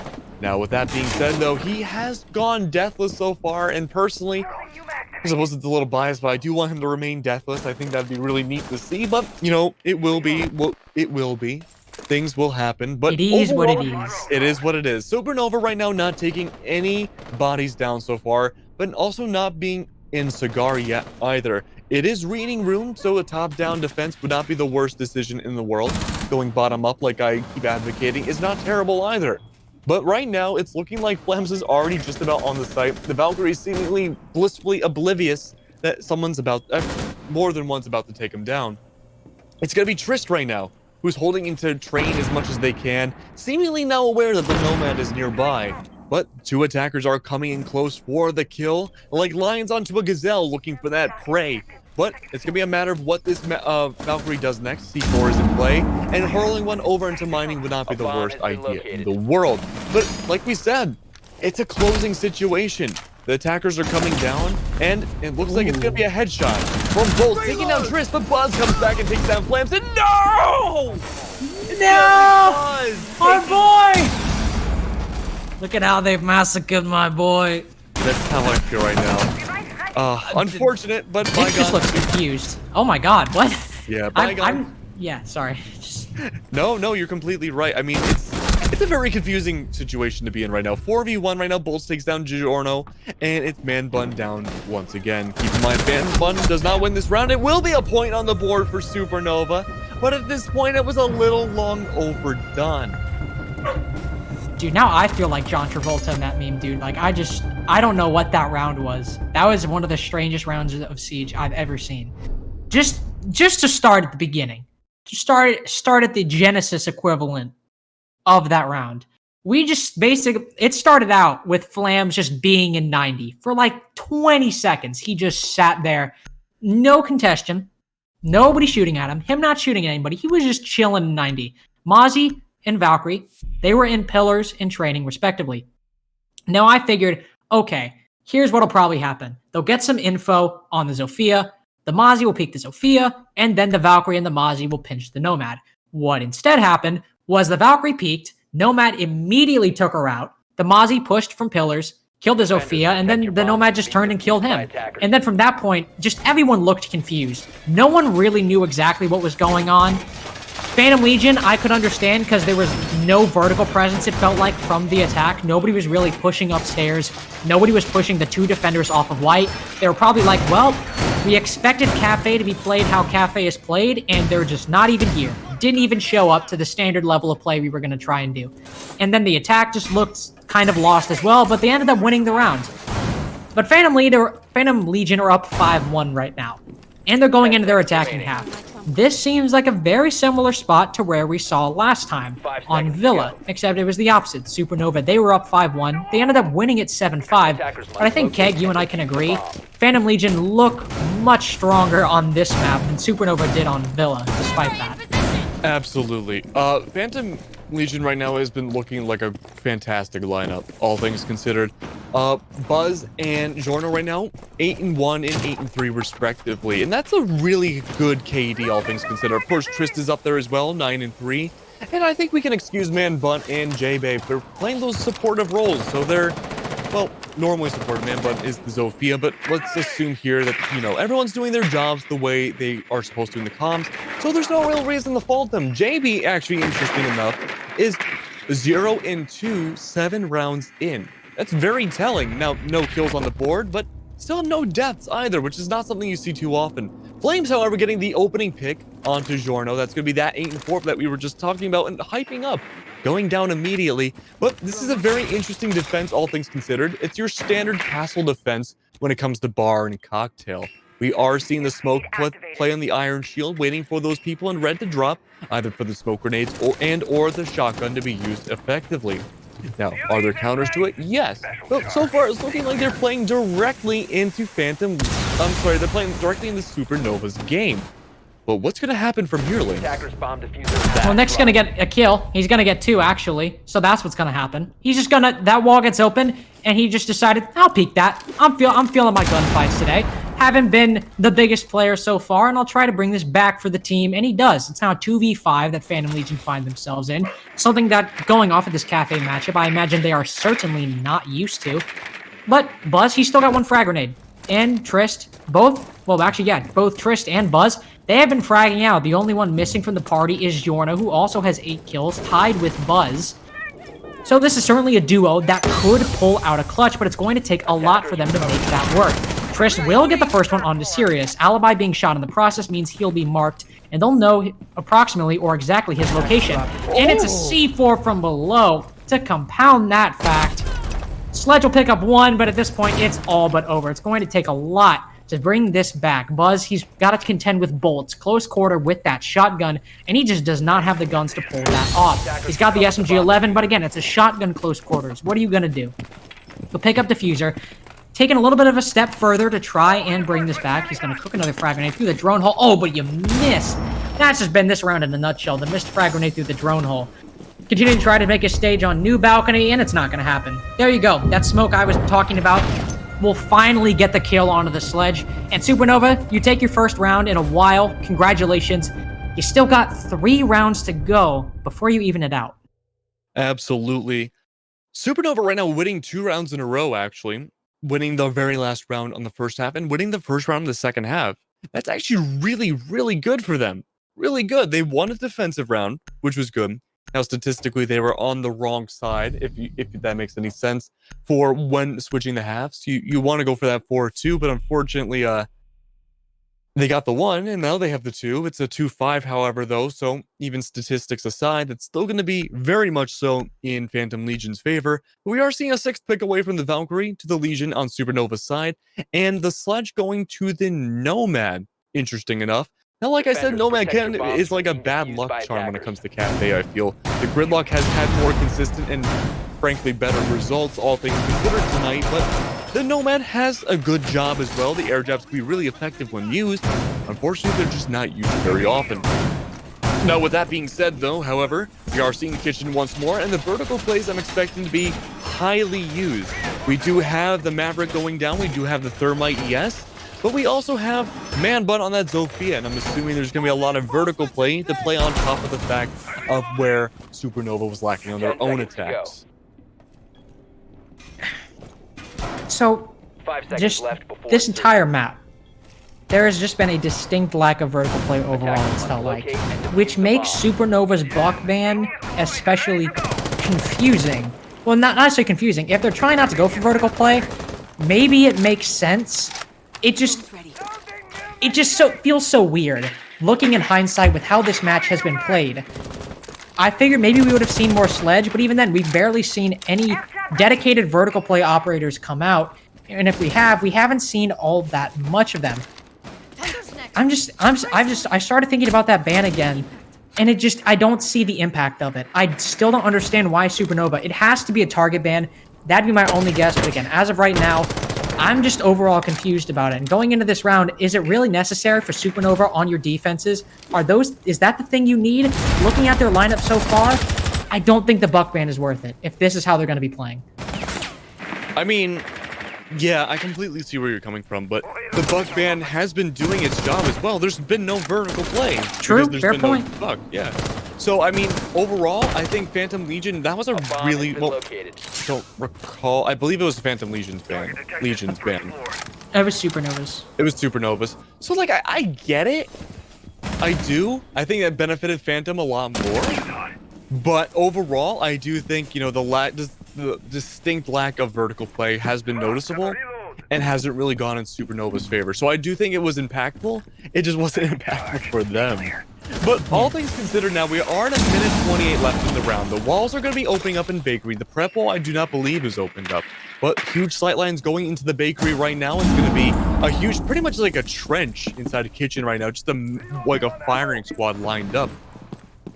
But we do have Trish going down red stairs again. Man Bun finding Xandis. That's going to be a beautiful opening pick. That's going to be your Kite going down. That's one of your two big anchors, or one of your three big anchors right now. And right now, only having the soft wall protect you, pre-fire from Man Bun's going to find another one. And it's just a back and forth right now. 2v4, both find strength as well. You're down to your dock and your smoke. The last two anchors alive. Are they able to find any shots, though? That is the million-dollar question. The smoke is in a really bad position right now. He wants to push up main corridor. Smoke grenades going down. He knows someone's right on the other side of the door. The air jab goes off. Finally, one goes off. 30 seconds left. However, though, time is ticking. You need to get that diffuser down with or without those bodies on the floor. Of course, behind the small knocked over barricade, it's going to be the smoke going down and JB taking down Bolt as well. Phantom Legion winning their first round. In the second half, it's going to be a kitchen victory for the attackers this time around, and it's going to put Phantom Legion to map point and set point for the set between the two. How does Supernova lose that round? I mean, it was a 5v5 on site. Am I wrong? It was a 5v5 on site, right? Like, obviously before Man Bun started getting kills at Bakery, like the Bakery breach, it was a 5v5, correct? Like, please tell me I'm wrong. Yes, it was correct. Okay, so it was a 5v5 on site. How do you lose that? I understand they opened the wall, but they were just giving themselves up to Man Bun's crosshairs, it felt like. They just kept walking. The first one, sure, I can understand. You just make a dumb rotate, you learn from it. But then he picked up a second one on that entry from basically the exact same spot. I mean, Cafe isn't the most defender-sided map, but it's not that kind of map where there's literally no safe spots to sit, especially on Bakery, one of the better defending sites on this map. I mean, hey, good on Phantom Legion for dismantling their defense and just winning almost every single gunfight that they took aside from one. But it's a continuance of these rounds by Supernova where I just don't entirely know why they're doing some things they're doing and how they're losing these rounds. When it's not like they're bringing dumb operators. I understand why they're bringing these operators. They just keep making these poor plays, and it's costing them so big. And they're on match point. Well, Phantom Legion's on match point now. They're at risk of losing the entire series, and you can't be making mistakes like that and getting picked off in situations like we saw Man Bun get that 2K on. What it comes down to, I think, is a huge lack of communication. I think that communication issue first started with the Monty pick. Definitely we can go over this a lot more when the map is over, but I really think it comes down to just a big giant communication issue. We are seeing them defend Kitchen once more, and they lost that really decisively. Flames does get the opening kill in a pre-fire against Buzz, and that's actually gigantic, because Buzz, currently 9-3, is one of the leading fraggers for Phantom side. It's going to be Trist also up there as well, but Trist is still on the board. But again, you do have the man advantage right now, and this is a lot more shaped up than the last time we had seen. Wait, hold on. What? Wait, okay. Well, Flams does get the double kill on the man runs. There's a rotate going in the Bakery wall, not something you see every day. In fact, there's almost no days you see that, but the Maverick opening up Bakery prep wall. That's gonna be quite nice, and that's gonna be the Legion going down. Trish just walked on in and gets the headshot. Xandis, though, retaliating, taking down JPL's JB. Thank you. And that's going to be a 4v2, 3v2, actually. It's going to be Trish finding that double kill, taking down Nick. You're down to your lead soft breacher and your hard breacher last left alive. Again, fishing for those angles right now. As thrown on the floor, Trish gets the triple. Oh my god. A quadruple kill coming out from Trish. Just completely polishing over this bomb site. What was a 4v2 situation is now a 1v1 all of a sudden. Triss being taken out by the C4 and Phantom Legion take it away. That is going to be set point between Phantom Legion and Supernova in a very interesting final few rounds. What it came down to again was a huge lack of communication. I feel like there was maybe a little bit of, I don't want to put words in anybody's mouth, but I do feel like some people may have taken off their headsets or something, because it did seem like there were some angles that very evidently should have been heard that were not, especially right there, the Mute being prone on the floor. I don't know what Mute was looking at. Maybe looking at the red hallway rotation, maybe from that angle. But even then, you would think you can hear the not crouching, not sprinting, yes, but the walking Ash upright just being taken down. And I really think going into map 3, there was not the best communication or maybe even mindset going from Supernova's side. And what it came down to really was that Monty pick, I think, was the beginning of the end. Yeah, and then you also have decisions like making that hole in the bakery wall. And so when you see a hole like that, it's pretty much crouch level.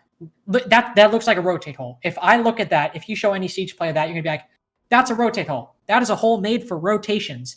But they made it, and nobody was sitting inside of bakery. Nobody was playing inside a bakery, and it's not really holding any particular angle. It's not like a shotgun hole where you can see if an attacker's walking and get some shots on them. You would have to crouch and get an angle and somehow manage to angle past the bakery bar in order to watch anything. Maybe you're supposed to apply some pressure to the attackers. And hey, they were up 4-2 at a certain point. So it's not like they were doing things badly. But again, Supernova, if you're throwing a 2-4 lead, and you're not just throwing a 2-4 lead, you're throwing it to basically one guy for the entire round. It's just examples like that that exemplify why Supernova, they just weren't the better team that series despite their initial win on Villa. Yeah, absolutely. And I think Supernova played super well on Villa. They didn't play well from there on out. There were a lot of issues. I don't think there was a communication issue really on Villa. I think they were just, for the most part, outplayed, if that makes any sense. I mean, I think their maneuvers for the most part were good. They started to play some interesting experimental stuff. So I'm not really sure what happened there. But all things considered, what it came down to on Cafe, and there's a lot we could talk about, all things considered. But we do have an interview coming up.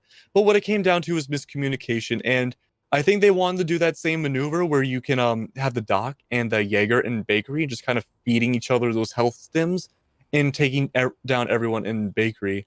But I don't think everyone got that message on Supernova's team. And we've said this over and over again, but not getting the message was kind of the shtick in that third map. But we do have an interview. We have a break beforehand, and so we will be coming back very shortly with, I believe, Wasted potential. Now Phantom Legion going to be interviewing with us.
Ladies and gentlemen, welcome back to our interview. We just had Phantom Legion versus Supernova. Phantom Legion winning 2-1 against Supernova in a very interesting ending to map 3. With us tonight would be JB on Phantom Legion. It's safe to say you're a support player, right? I believe you were mostly on Maestro, support Definitely anchor. the hard support, giving call outs, and yeah. So that actually leads directly into my first question, JB. When you go back and watch the VOD, I'm not sure if you mute the casting or not, but I didn't go off on you. I want to say that first and foremost, but I did say that your Maestro gunplay was a little too aggressive in the beginning. Especially, I think you can recall. I think it was the beginning rounds on the first map we saw you doing this wide peek in Astro Yeah. and get gunned down immediately. Can you tell me what your thought process was during that play? So a couple weeks ago when we played against the Revenant, I kind of agreed, and I think the team agreed that I wasn't aggressive enough. It's kind of like ironic. I have by far the best gun in the game. So I kind of wanted to use that to my advantage, but I wasn't winning my fights, and I had to hold Astro as long as possible because we would probably lose the round if they did get Astro control. So that's why I was kind of like wide swinging, trying to get the frag, and sometimes it worked out, sometimes it didn't.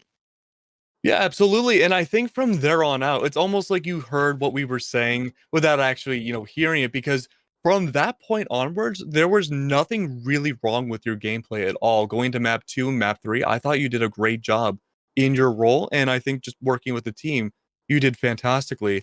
Going away from that Villa matchup, however, you guys did lose on Villa, but the Yep. last two maps you brought back spectacularly. But most of the questions I have from here on out are kind of in response to Supernova's plays, and I'm sure a lot of people kind of realize where I'm going with this.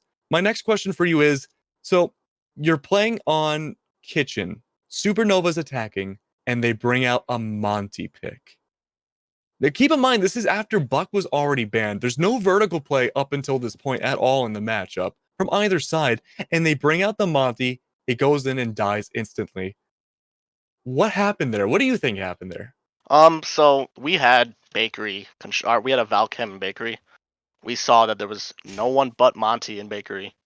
So I just sent Triss, our Valkyrie, to go get the kill. He wasn't aware of it. That intel we had, they weren't able to locate it. I think that's what really helped us in this match.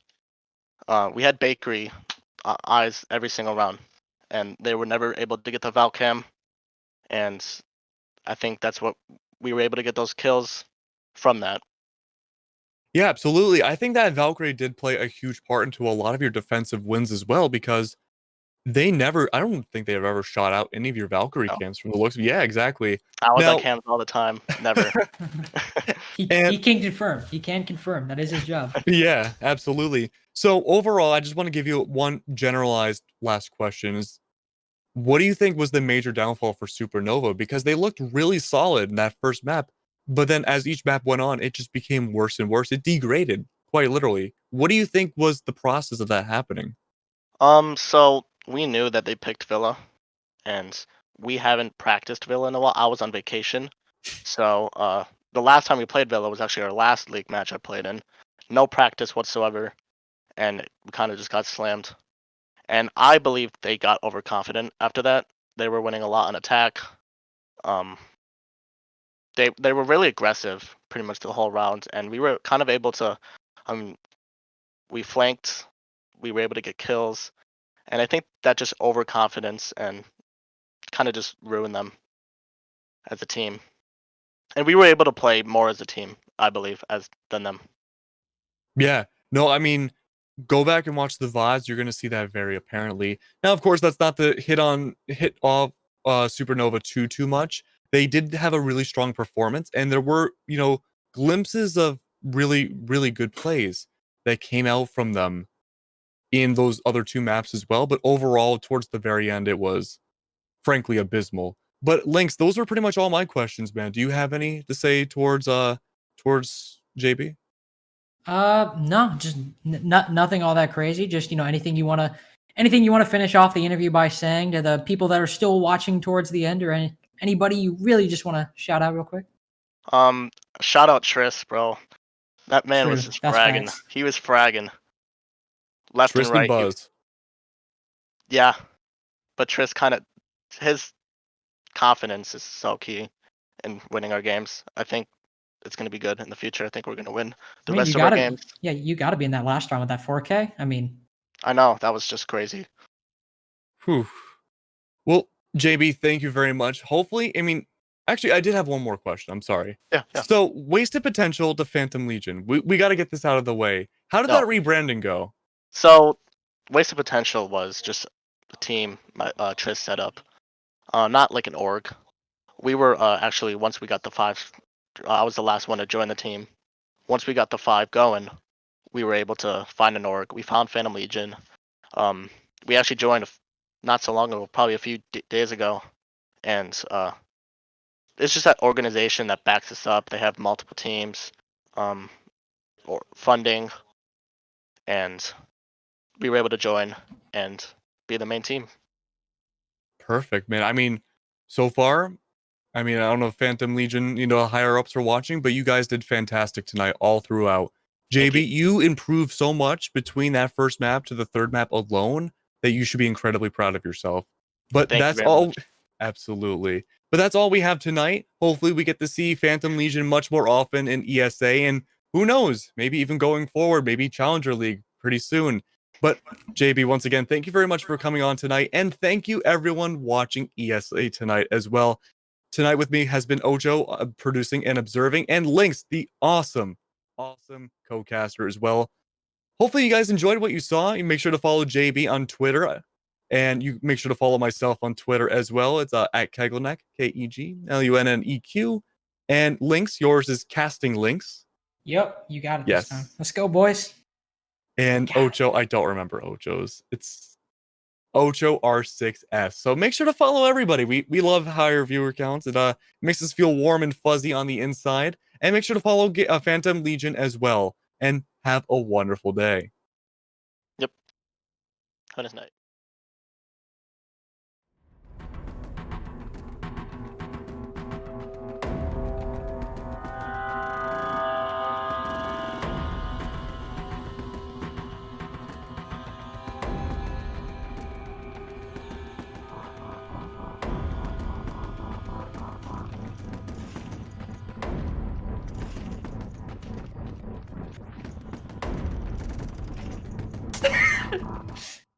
Okay, hi, we're back. I forgot not- one thing. we're not doing done a yet. raid as well. Yes, we have a raid as well. It's not something I have ever announced before, so I kind of forgot about it. But we are raiding someone, and hopefully they enjoy all the viewership. They get a little bit of that Phantom Legion success rubbing off onto them as well. That ESA viewer count. ESA viewer count as well, yes. And hopefully she enjoys it as well, and have a wonderful night.